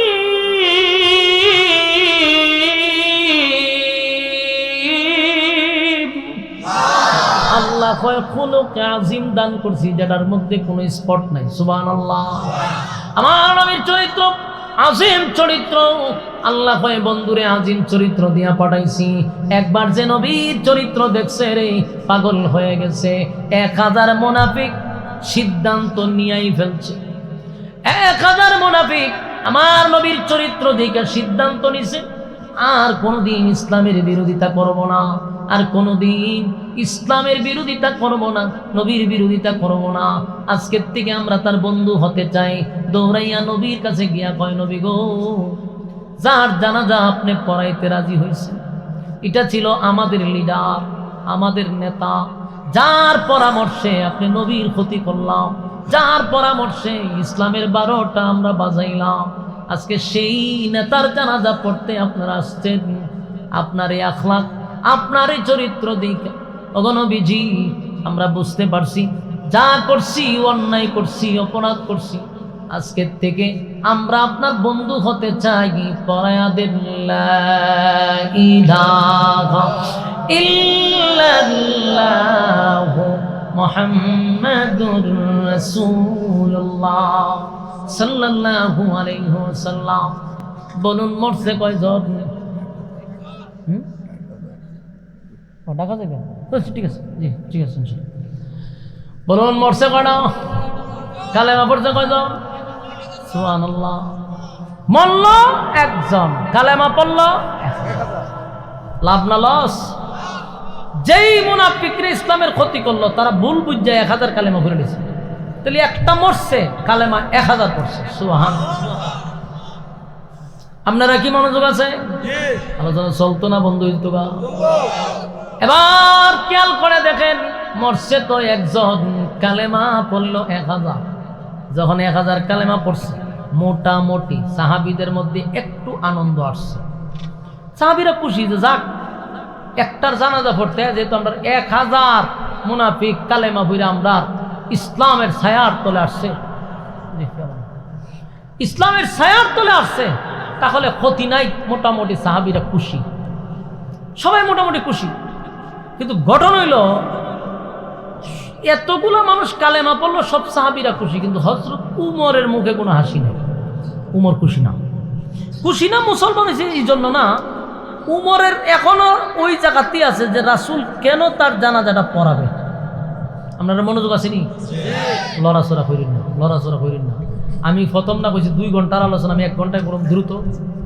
এই জন্য আমি দ্রুত করতেছি, আপনারা যেন সহজে বাড়ি যেতে পারেন। কিন্তু এরপর তো উডাউডি করেন, তো অর্ধেক খাইয়া অর্ধেক গেছেন বাড়ি, হাতও ধুইছেন না, লাভ হইব নি? বাদ খায় যে হাত ধুইল না, আর ওয়াজ হইয়া ফুরা ওয়াজ যে শুনলো না, দুটো এক জাত। মনোযোগ দিয়ে শুনে। এখন দেখেন ঘটনা কি। এই বলো মানে সিংলা আসেনি, খাসা সিংলা লাইমা, কিন্তু খাসা সিংলা তো মারো, ফাত ফাত করবো বাড়ির ছুটে, দাঁড়ে বইয়া কথা কয়। এখন মনোযোগ দিয়ে শুনেন, আপনারা এলোমেলো হয়ে গেছে, আমার কথাও এলোমেলো হয়ে যাবে। এটা দুনিয়ার সিস্টেম। যদি আপনারা কথা বলেন এলোমেলো হন, তাহলে বক্তার কথা জিন্দিগিতে গুছালো হবে না। এটা শ্রোতার উপরে ডিপেন্ড করে। শ্রোতা যত গুছালো হবে, যত নীরবে ওয়াজ শুনবে, বক্তার এক ধ্যানে বয়ান বাহির হবে। কিন্তু আপনারা যখন এলোমেলো করতেছেন, আমারও কথা এলোমেলো হইব, জীবনে গুছালো হইতো না। ওই দিন ভোর করে লিছে অনেকজন। মনোযোগ দিয়া বসেন। আমার যুবক ভাইরা, দিলের কান লাগায় শুনেন, বলুন 1000 কালেমা পড়ার কারণে মোটামুটি সাহাবীরা খুশি, কিন্তু হযরত উমর খুশি না। এই কারণে না যে তারা কালেমা পড়ছে বেজার, বিষয় এরকম না। মানে উমরের মনে কোনো আনন্দ নাই। কেন নাই? এখনো তো নবী জানাজার মাটি আছে, তার মানে জানাজা যুদ্ধ পড়াইলা। উমরের যুক্তি হলো, এতক্ষণ না হয় নবী জানতই না, এখন তো 1000 মানুষে সাক্ষী দিছে যে হ্যাঁ মুনাফিক আছে, এখন তো নবী জানছে। জানার পরে নবী এখনো কেন জানাজার জন্য সিদ্ধান্ত নিছে? এই জায়গা ছিল উমরের আবদার। আল্লাহর রাসূল জানাজা পড়াবে, উমরের হতে না। এতগুলা মানুষে বললো হ্যাঁ মুনাফিক, আপনি কেন জানাজা পড়াইবে? আর রাসূলের সিদ্ধান্ত হলে জানাজা পড়াইবে। তো আল্লাহর রাসূল জানাজার মাঠে দাঁড়ায় গেছে, দাঁড়াইয়া জানাজা শুরু করে দিছে। জানাজা তো শুরু করছে, সাহাবীরা জানাজা শুরু করছে, জানাজা পড়াই নিচ্ছে, ফুল কমপ্লিট, জানাজা শেষ। উমরের মন খুব খারাপ, জানাজা পড়াইছে শেষ, সালাম ফিরাইয়া সাহাবাইরা যার যার বাড়িতে যেতেছে, জানাজার মাঠ ছেড়ে সবাই যেতেছে। হযরত উমর বসে রয়েছে, উনি লড়ে না, চুপ করে বই রয়েছে। হঠাৎ করে দেখে সবাই তো গেছে গা, আল্লাহর রাসূল যায় নাই। কি করে? ওই মুনাফিকের লাশের পিছনে নবী হাঁটতে হাঁটতে কবরও দেখতেছে। কথা কি বুঝতেছেন? কই যায় খবর? উমর তো এমনি মানতে পারতেছে না জানাজা যে করাইছে, আবার নবী আর তাতে খবরও যেতেছে। উমরের হতে আপনি অত দরদ কেন এর জন্য? কেন ইসলামের বিরোধিতা করছে, কেন আপনার নবীর বিরোধিতা করছে। তো আপনি জানাজাও পড়াইলেন, আবার হাঁটতে হাঁটতে খবরও যান। তো খবরও যাওয়ার মানে কি? দোয়া করবো? বলুন, আমরা যখন দাফন কামন করার শেষে দোয়া করি না, দোয়া করবার নবী যাইতেছে। এখন হযরত উমর চিন্তা করেছে, কিরে জানাজার নামাজ পড়াবে না এমন কোনো আয়াত কোরআনে নাই, মাইনে নিলাম, এই জন্য নবী নামাজ জানাজা পড়াইছে। কিন্তু দোয়ার ব্যাপারে তো আল্লাহ আয়াত নাযিল করছে। আল্লাহ না কইছে মুনাফিকের জন্য 70 বার দোয়া করলে কবুল হতো না? নবী তো ঠিক সেই দোয়াতেই যাইতেছে। হযরত উমর আর সহ্য করতে পারতেছে না, এবার উমর দাঁড়াইছে। খলিফাতুল মুসলিমিন হযরত উমর এবার দাঁড়াইয়া আসমানের দিকে তাকায় কয়, মালিক বুঝলাম না, আপনার বন্ধু মুনাফিকের জানাজা পড়ায়া দিল গো। যেই মুনাফিক ইসলামের বিরোধিতা করলো, নবীর বিরোধিতা করলো, যেই মুনাফিকের চক্রান্তের কারণে আমার বহু সাহাবীরা শাহাদাত বরণ করছে, সেই মুনাফিকের জানাজা আপনার বন্ধু পড়ায়া দিছে। কিন্তু এখন যেটা হলো, এটা হলো আপনার বন্ধু মুনাফিকের কবরের মধ্যে দাঁড়ায় আছে। দাফন কাফনের পরে আপনার বন্ধু মুনাফিকের জন্য দোয়া করবে। আল্লাহ আপনারা নিষেধ করছেন দোয়া করতো না, এরপরেও নবী দোয়া করতে চায়। হযরত উমর পাগলের মতো হয়ে গেছে। উমরের একটাই কথা, মুনাফিকের জানাজা জমিনে কেন হবে, মুনাফিকের জন্য কেন দোয়া হবে? এইভাবে যখন হযরত উমর আসমানের দিকে তাকাইয়া একই কথা বারবার রিপিট করলো, অন্যদিকে আল্লাহর হাবিব মুনাফিকের কবর দেওয়ার পরে, মাটি দেওয়ার পরে নবীজি এবার 2টা হাত উত্তোলন করলো দোয়া করবে। যেই মাত্র 2টা হাত তুলছে, এমনি জিবরাইল আলাইহিস সালাতু ওয়াস সালাম নবীর সামনে আইসা খাড়া হয়ে গেছে। নবীর সামনে আইয়া দাঁড়াইছে, দাঁড়ায় অনুযায়ী আয়াত নাজিল হয়ে গেছে। সুবহানাল্লাহ। উমর চাইছিল না বেঈমানের জানাজা হোক, উমর মুনাফিকের জানাজা চাইছিল না। আল্লাহ উমরের মেজাজ পছন্দ করে সাথে সাথে আয়াত নাজিল করছে। এরপর আল্লাহ যে আয়াতটা নাজিল করছে, কবরের সামনে আয়াত নাজিল করছে, ওয়ালা তুসাল্লি আলা আহাদিম মিনহুম মাতা আবাদান ওয়ালা তাকুম আলা কবরি ওয়ালা তুসাল্লি। আল্লাহ কয় ভবিষ্যতে, নেক্সট টাইমে, পরবর্তীতে আর কোন সময় মুনাফিকের জানাজা আপনি পড়াবেন না। আপনারা সামনে ওয়াজ করেন আর গুরুস্থানও দাঁড়ায় জিয়ারত করেন, এক কথা। আমি যদি গুরুস্থানও বইয়া ওয়াজ করতাম, 2-1টা মুর্দা জীবিত হইতো। কিন্তু আপনারা যা শুরু করছো, মুর্দা জীবিত হইলে আপনারা জীবিত হইতেন না। পরে বাইরে আমি গুতা মনে ওয়াজ করো, এটা কি গুরুস্থান নেই? জীবিত মানুষের জন্য বলছি আমি। আপনারা যে এইভাবে গুতাই আপনারা হা হু কয়তো হয়, এটা তো একটা বক্তার লেগে ব্যর্থতা। মনোযোগ দিয়ে শুনেন। হযরত উমরের যে সিদ্ধান্তটা নিছিল যে মুনাফিকের জানাজা জমিনে হবে না, কিন্তু রাসূল তো জানাজা পড়াইছে, কিন্তু উমরের ভিতরে কি রয়ে গেছে, এটা একটা দুঃখ এবং কষ্ট যে কেন মুনাফিকের জানাজাটা জমিনে হইতো। আল্লাহ হইটা আমার পছন্দ লাগছে। সুবহানাল্লাহ। উমরের এই তেরামি, উমরের এই মেজাজ গরমটা আল্লাহর পছন্দ। সুবহানাল্লাহ। উমরের মেজাজটা আল্লাহর কাছে পছন্দ, উমরের রাগটা আল্লাহর কাছে পছন্দ। সুবহানাল্লাহ। কারণ উমর রাগান্বিত হয় ইসলামের জন্য, উমর নরম হয় ইসলামের জন্য। সুতরাং উমর নিজের দিকে কোনো কিছু নয়, যদি গুসা করতে হয় ইসলামের জন্যই করে, নরম হয় ইসলামের জন্যই হয়। এই জন্য আল্লাহ হয় উমরের মেজাজ পছন্দ। আল্লাহ আয়াত নাযিল করছে, ওয়ালা তুসাল্লি আলা আহাদিন মিনহুম মাতা আবাদান ওয়ালা তাকুম আলা কবরি। ওগো নবীজি, ওয়ালা তুসাল্লি, ভবিষ্যতে আর কোনোদিন মুনাফিকের জানাজা জমিনে হবে না, পড়াইতে পারবেন না। দিলনি না কইরা? আচ্ছা, 1400 বছর আগে কোরআনের আয়াত নাজিল করে আল্লাহ বলছে মুনাফিকের জানাজা আপনি পড়াইবেন না। বলুন, এই আয়াত এখন আসেনি? হুকুম আসেনি? কতদিন পর্যন্ত? কিয়ামত পর্যন্ত। এই আয়াতের হুকুম কিয়ামত পর্যন্ত। তাহলে ওই 1500 বছর আগে যেমন মুনাফিকের জানাজা নিষিদ্ধ করছে, কিয়ামত পর্যন্ত জমিনে মুনাফিকের জানাজা নিষিদ্ধ। যদি নেক্সট টাইমে কোনো মুনাফিক মারা যায়, আপনারা তার জানাজা পড়াবেন না। যদি কোনো মৌলবী পড়ায়, তার পিছনে নামাজ হবে না, হবে না, হবে না।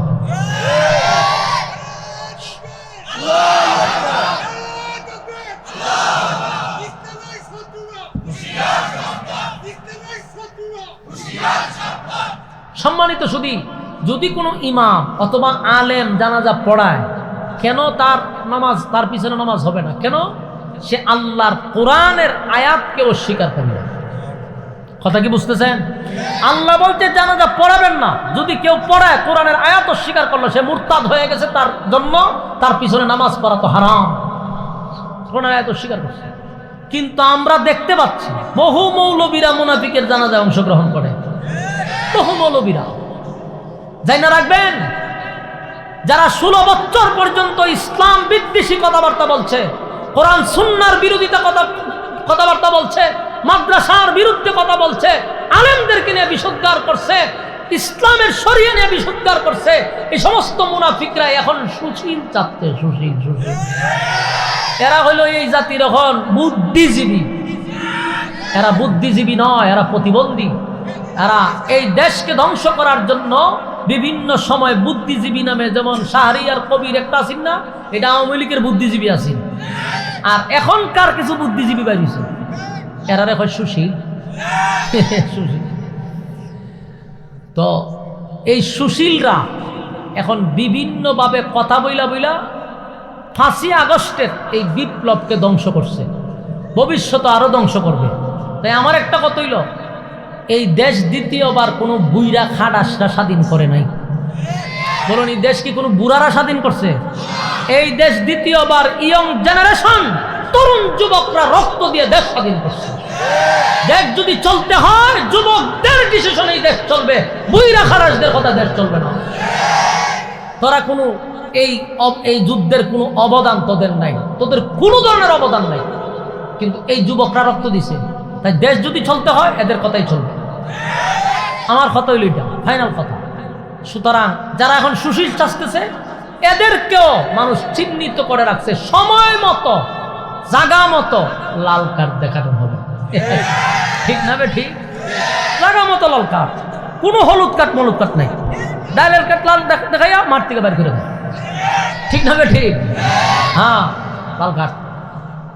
সম্মানিত সুধী, তাহলে এবার আসুন, মুনাফিক একটা ক্যান্সার। মুনাফিক কি?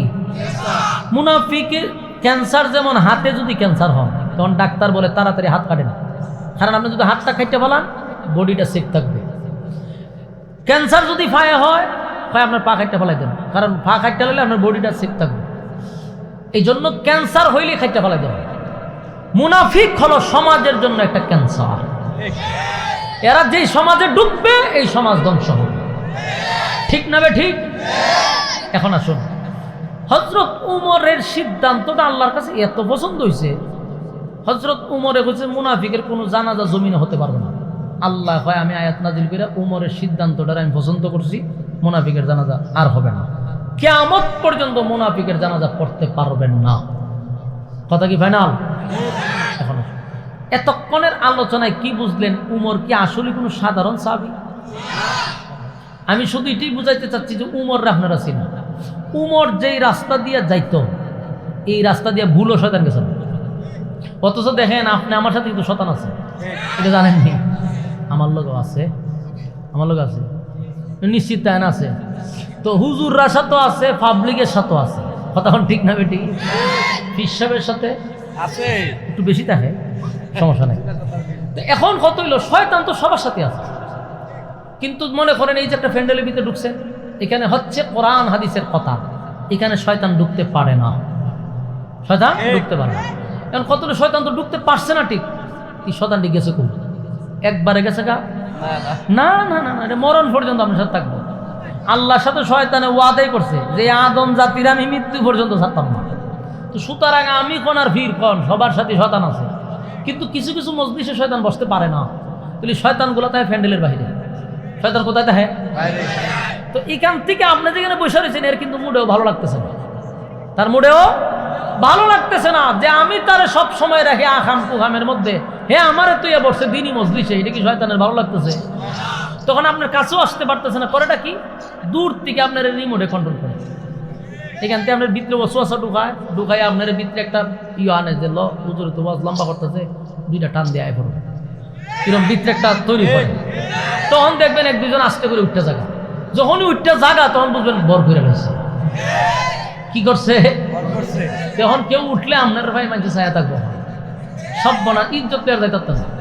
তখন কেউ যদি উঠেও সবাই ছায়া থায় যাবে, সব বনা বর করে রয়েছে।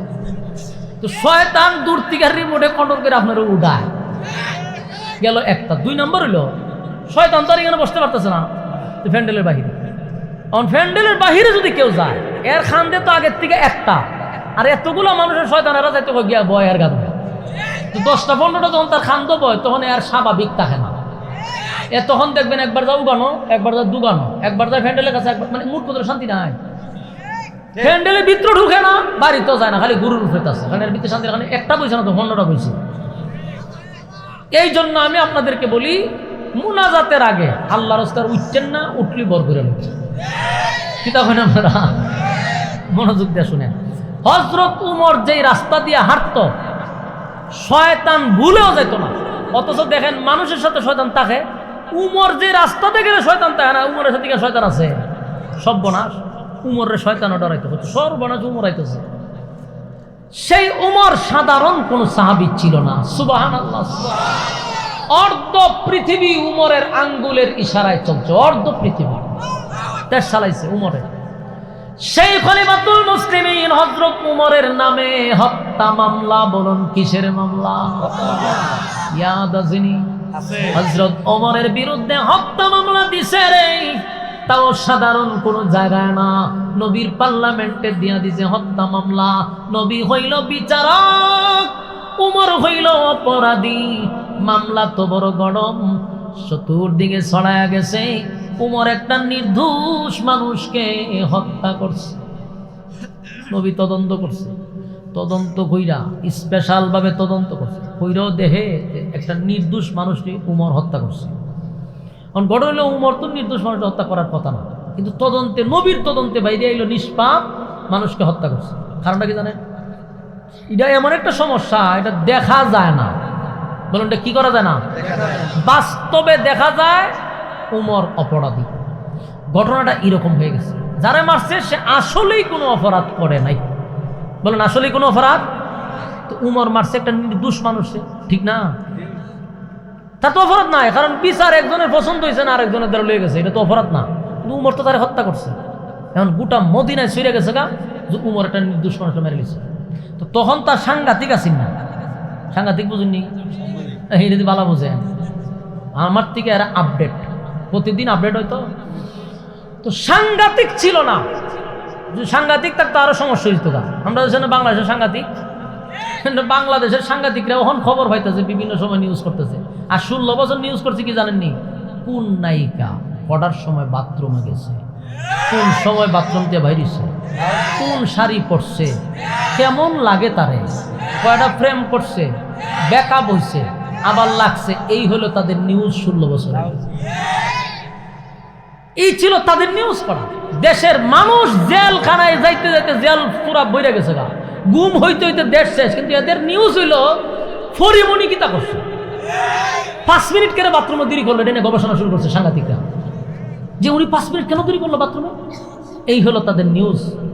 এই অসভ্যর জাতগুলি এখনো দালালি করিয়ে যাচ্ছে, এখনো দালালি করতেছে, এদের দালালিরা শেষ নাই। এই সমস্ত দালাল গোড়ার এখন পর্যন্ত বাংলাদেশ থেকে নির্মূল করা হয় নাই। এই 5ই আগস্টের পরে যুবকরা যদি তখনই দালাল গোড়ারে ইচ্ছা মতো সাইজ করতো, সুযোগ যেত না, নেক্সট টাইমে আবার দালালি করার সুযোগ পেত না। তো সম্মানিত শুধু তখন তারই সাংঘাতিক আছেন না, তখন আছিল মুখ মিডিয়া, মানে একজনের মুখ থেকে যদি কথাটা পড়তে পারে এটা 10 জনের লুপ্ত, আরো 10 জনের প্রচার করতো, সারা দেশ তুলবার করে নিছে। যে শুনছ বলে কি বলে উমর একটা নির্দোষ মানুষের মেরে নিছে। তো জায়গায় জায়গায় বইয়া এই গবেষণা চলতেছে, উমরের বেশি রাগ, মারতে পারে। এই যে শুরু হইলে একজনের মুখ থেকে বিভিন্ন ব্যাখ্যা করতে করতে একবার 12টা বাজে গেছে। বালা বালা সাহাবিরা এরা না উমরের একটা অতিরিক্ত রাগ, এটা কিন্তু ঠিক হচ্ছে না। আবার কোনো কোনো সাহাবিরা সম্ভব অসম্ভব অসম্ভব, উমর নির্দোষ মানুষকে হত্যা করতে পারে না। অসংখ্য সাহাবিরা উমরের ব্যাপারে এটা বলছে যে না, আমরা বিশ্বাস করি না, উমর নির্দোষ মানুষকে হত্যা করতে পারে না।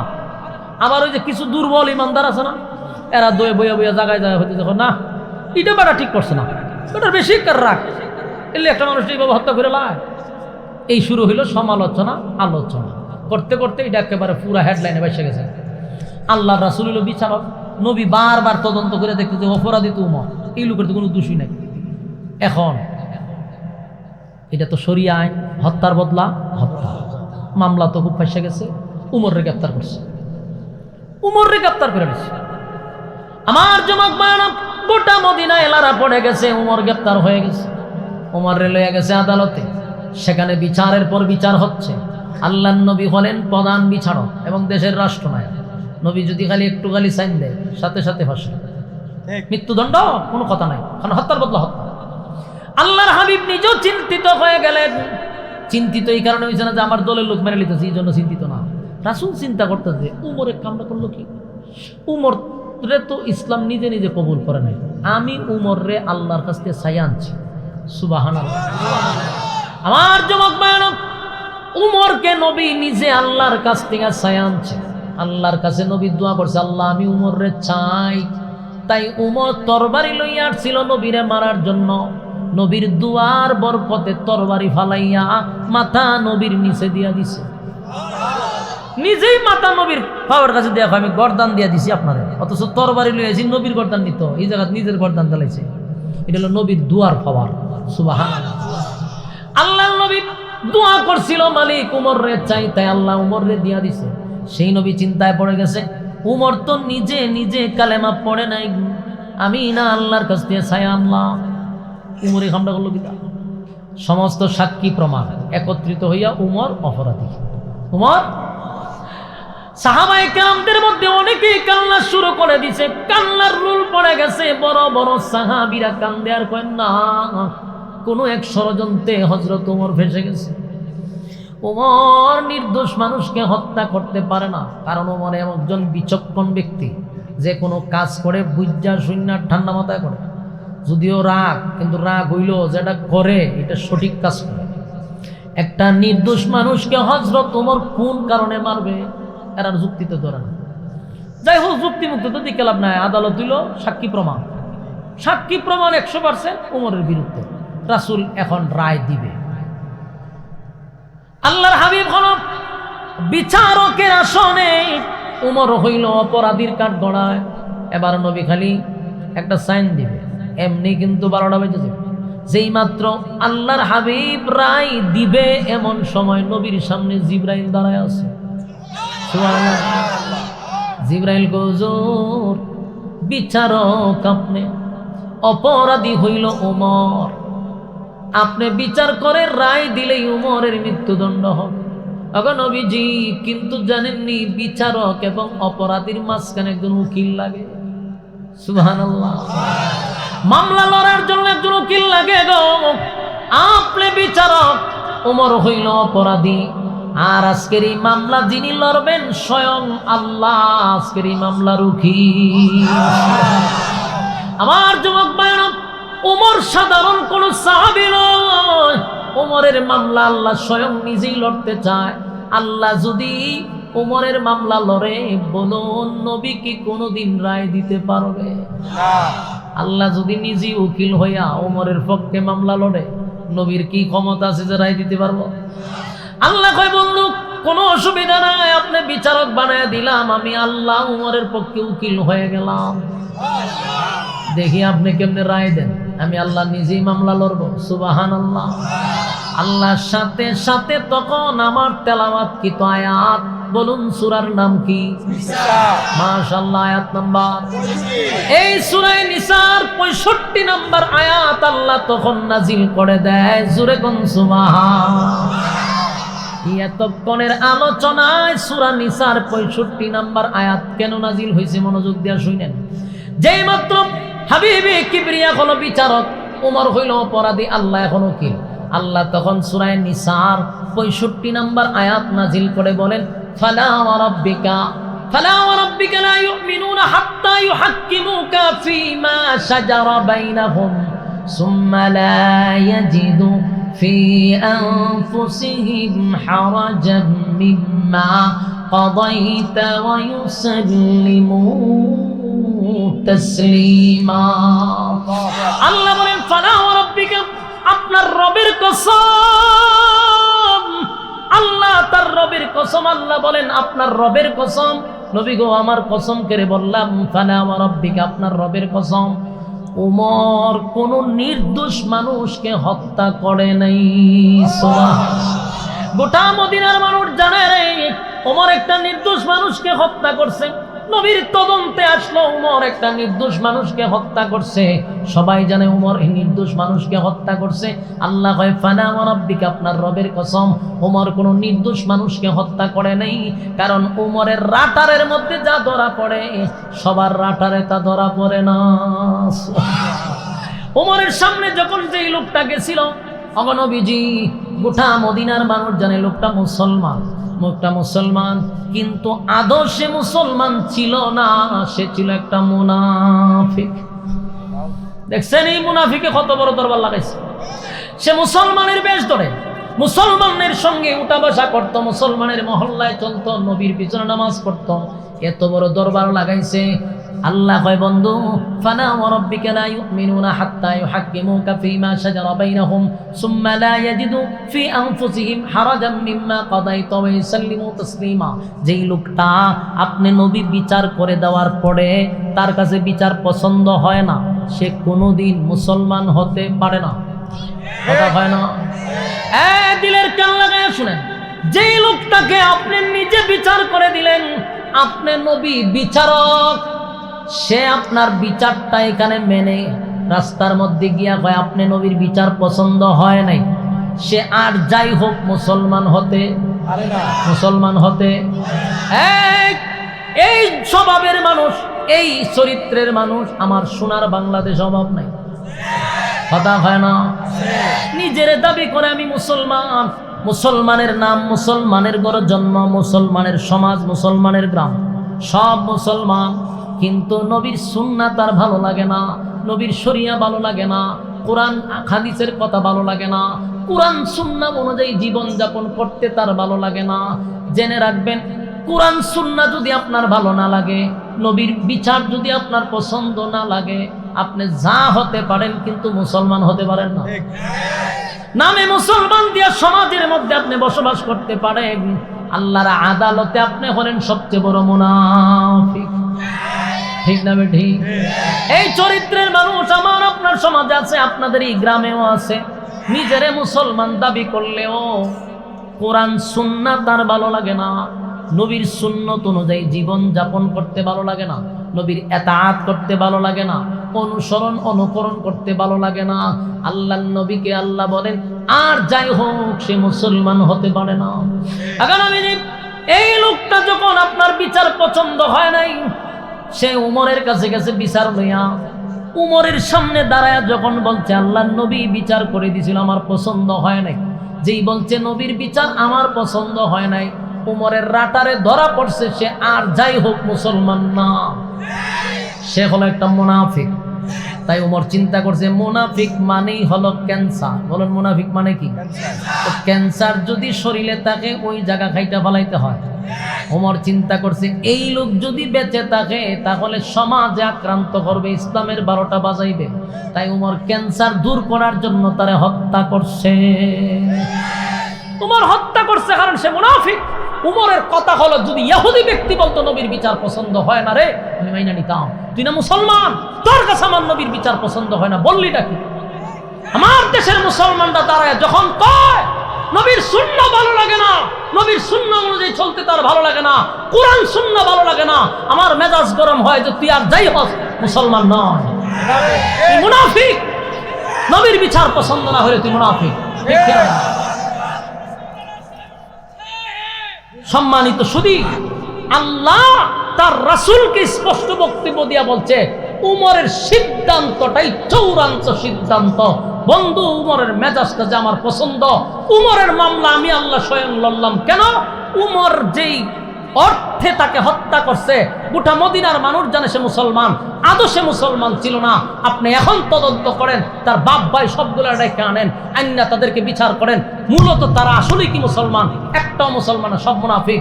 উমরের রাঠারে ধরা পড়ছিল, উমর হত্যা করছে। তাই আমি আল্লাহ ঘোষণা দিচ্ছি উমর নির্দোষ, উমর যা করছে সঠিক কাজ করছে। এই হলো সূরা নিসা 65 নম্বর আয়াতের শানে নজুল আপনাদের সামনে বর্ণনা করলাম। এতক্ষণের আলোচনায় যতটুকু বুঝাইতে পারছি অথবা বুঝতে পারছি, আল্লাহ বুঝা এবং মানার মধ্যে কবুল করুক, বরকত বাড়ায়া দেব। বলনেওয়ালা শুননেওয়ালা উভয়কে সহি আমল করার তৌফিক দান করুক। সকলে বলে আমিন। আমরা কারা কারা মুসলমান নাম দিয়া মুনাফিকি যারা করে এদের সাথে নাই, সামনে নাই, পিছনে নাই, আগে নাই, পরে নাই, কারা কারা হাত তুলে? লিল্লাহে তাকবীর, লিল্লাহে তাকবীর। আল্লাহ সবাইকে বুঝার মানার আমল করার তৌফিক দান করুক, আমিন। সম্মানিত শুধু আমরা সবার জন্য দোয়া করি, বিশেষ করে এই মাহফিলটা যারা করাইছে, এই মসজিদ কমিটির পক্ষ থেকে যারা করাইছে সবার জন্য আমরা দোয়া করব। আমার জন্য একটু দোয়া চাই আপনাদের কাছে। এক হইলো একটা অ্যাক্সিডেন্ট গেছে বড় ধরনের, 2 নম্বর হলো আপনারা দোয়া করবেন। আমার একটা প্রতিষ্ঠান আছে, আপনারা মনে করেন যে খালি বক্তাগিরি করি, বিষয়টা এমন না। একটা প্রতিষ্ঠান করছি, স্রোতের বিপরীতে গিয়ে একটা মাদ্রাসা করছি, বিশাল এরিয়া নিয়ে, প্রায় 100% জায়গা নিয়ে। কত শতাংশ? 100% জায়গা নিয়ে করছি। 3টা ভবন আছে এখানে এবং বিশাল এরিয়া নিয়ে করছি। শুধু করছি এমনটা না, পড়ালেখার দিক দিয়েও সারা বাংলাদেশে হেফজখানা দিয়ে আমার ছাত্র হয়েছে 3 নম্বর। আলহামদুলিল্লাহ আসেনি? সারা বাংলাদেশে 3 নম্বর মানে কি? হাজার হাজার ছাত্রদেরকে পিছনে ভালাই। তো 1 নম্বর হয়েছে। এবং আমার মাদ্রাসার ছাত্র এখন আছে আর টিভিতে, চ্যানেল 24 রমজানে তাদেরকে দেখা যাবে ইনশাআল্লাহ। তো মাদ্রাসার বয়স মাত্র 3 বছর। এই 3 বছরের মেহনতে আল্লাহ তাআলা পড়ালেখার মানটা যতটুকু পারছি আমরা বাড়াইছি। এবং মাদ্রাসার এই প্রায় 100% জায়গা নিয়ে 3টা ভবন করা হয়েছে। আপনারা একটু দোয়া করবেন আমার লেগে, যেন আল্লাহ তাআলা এটা সুফল দেখাইয়া মৃত্যু দান করে, আমিন করেন। সবাইকে বুঝার মানার তৌফিক দান করুক, আমিন। আল্লাহুম্মা সাল্লি আলা মুহাম্মাদ ওয়া আলা আতুলে নাতুল। দেখি কাটা কাটা আছেন মসজিদ মাদ্রাসার পক্ষে? মাশাআল্লাহ, মাশাআল্লাহ। আপনারা এই মসজিদের কমিটির পক্ষ থেকে একটা মাহফিল হয়েছে, মসজিদের উন্নয়নের জন্য যার যতটুকু তৌফিক আছে পকেটে 8টা ঢুকায় ঠান্ডা বাই করে। হ্যাঁ, বড় দোকান পকেটের টেকা থাকলে দাবি আছে। হ্যাঁ, রুমাল লিয়ে যান তাড়াতাড়ি। আর যদি হন বলো যে আপনি মুসাফির, আপনার হাতে 5,000 টাকা দিব, 10,000 টাকা দিব, এখন দিতাম না, 1 মাস পরে দিব, কোনো সুবিধা না, লেখাইতে পারেন। এই মসজিদের কমিটি আর লিখে রাখবো, জলদি করেন। কেউ যদি পারেন 5,000 10,000 আমার কাছে দিয়ে লেখাইতে পারেন। আর এমনি নগদ যান, দৌড়ে যান, যে যত পারেন। কেউ খালি হাতে যাবেন না, কেউ খালি হাতে যাবেন না ইনশাআল্লাহ। অনেক দেউইন আছে, শুনেন, আমি বহু জাত গেছি, এরকম কালেকশন দেখছি না। মা 50,000 দিলাইছে একজনে, 1 লাখ দিলায়, 20,000 দিলায়, 25,000 দিলায়। আপনারা কিন্তু দানবীর আছেন, আপনারা প্রচুর টাকাওয়ালা, আপনারা যা বুঝলাম। আমার তো উচিত আছে মাহফিলতে 1 লাখ টাকা নেওয়া, মানে এত বড় লোক কইলি 50,000 দিলা। মাশাআল্লাহ মাশাআল্লাহ, এরকম দানওয়ালা মানুষ আমি খাইছি না। আরেকজন নগদ 2,000, আল্লাহ দানটা কবুল করুক, দানের সব সোনার মদিনায় পৌঁছে দাও, আমিন।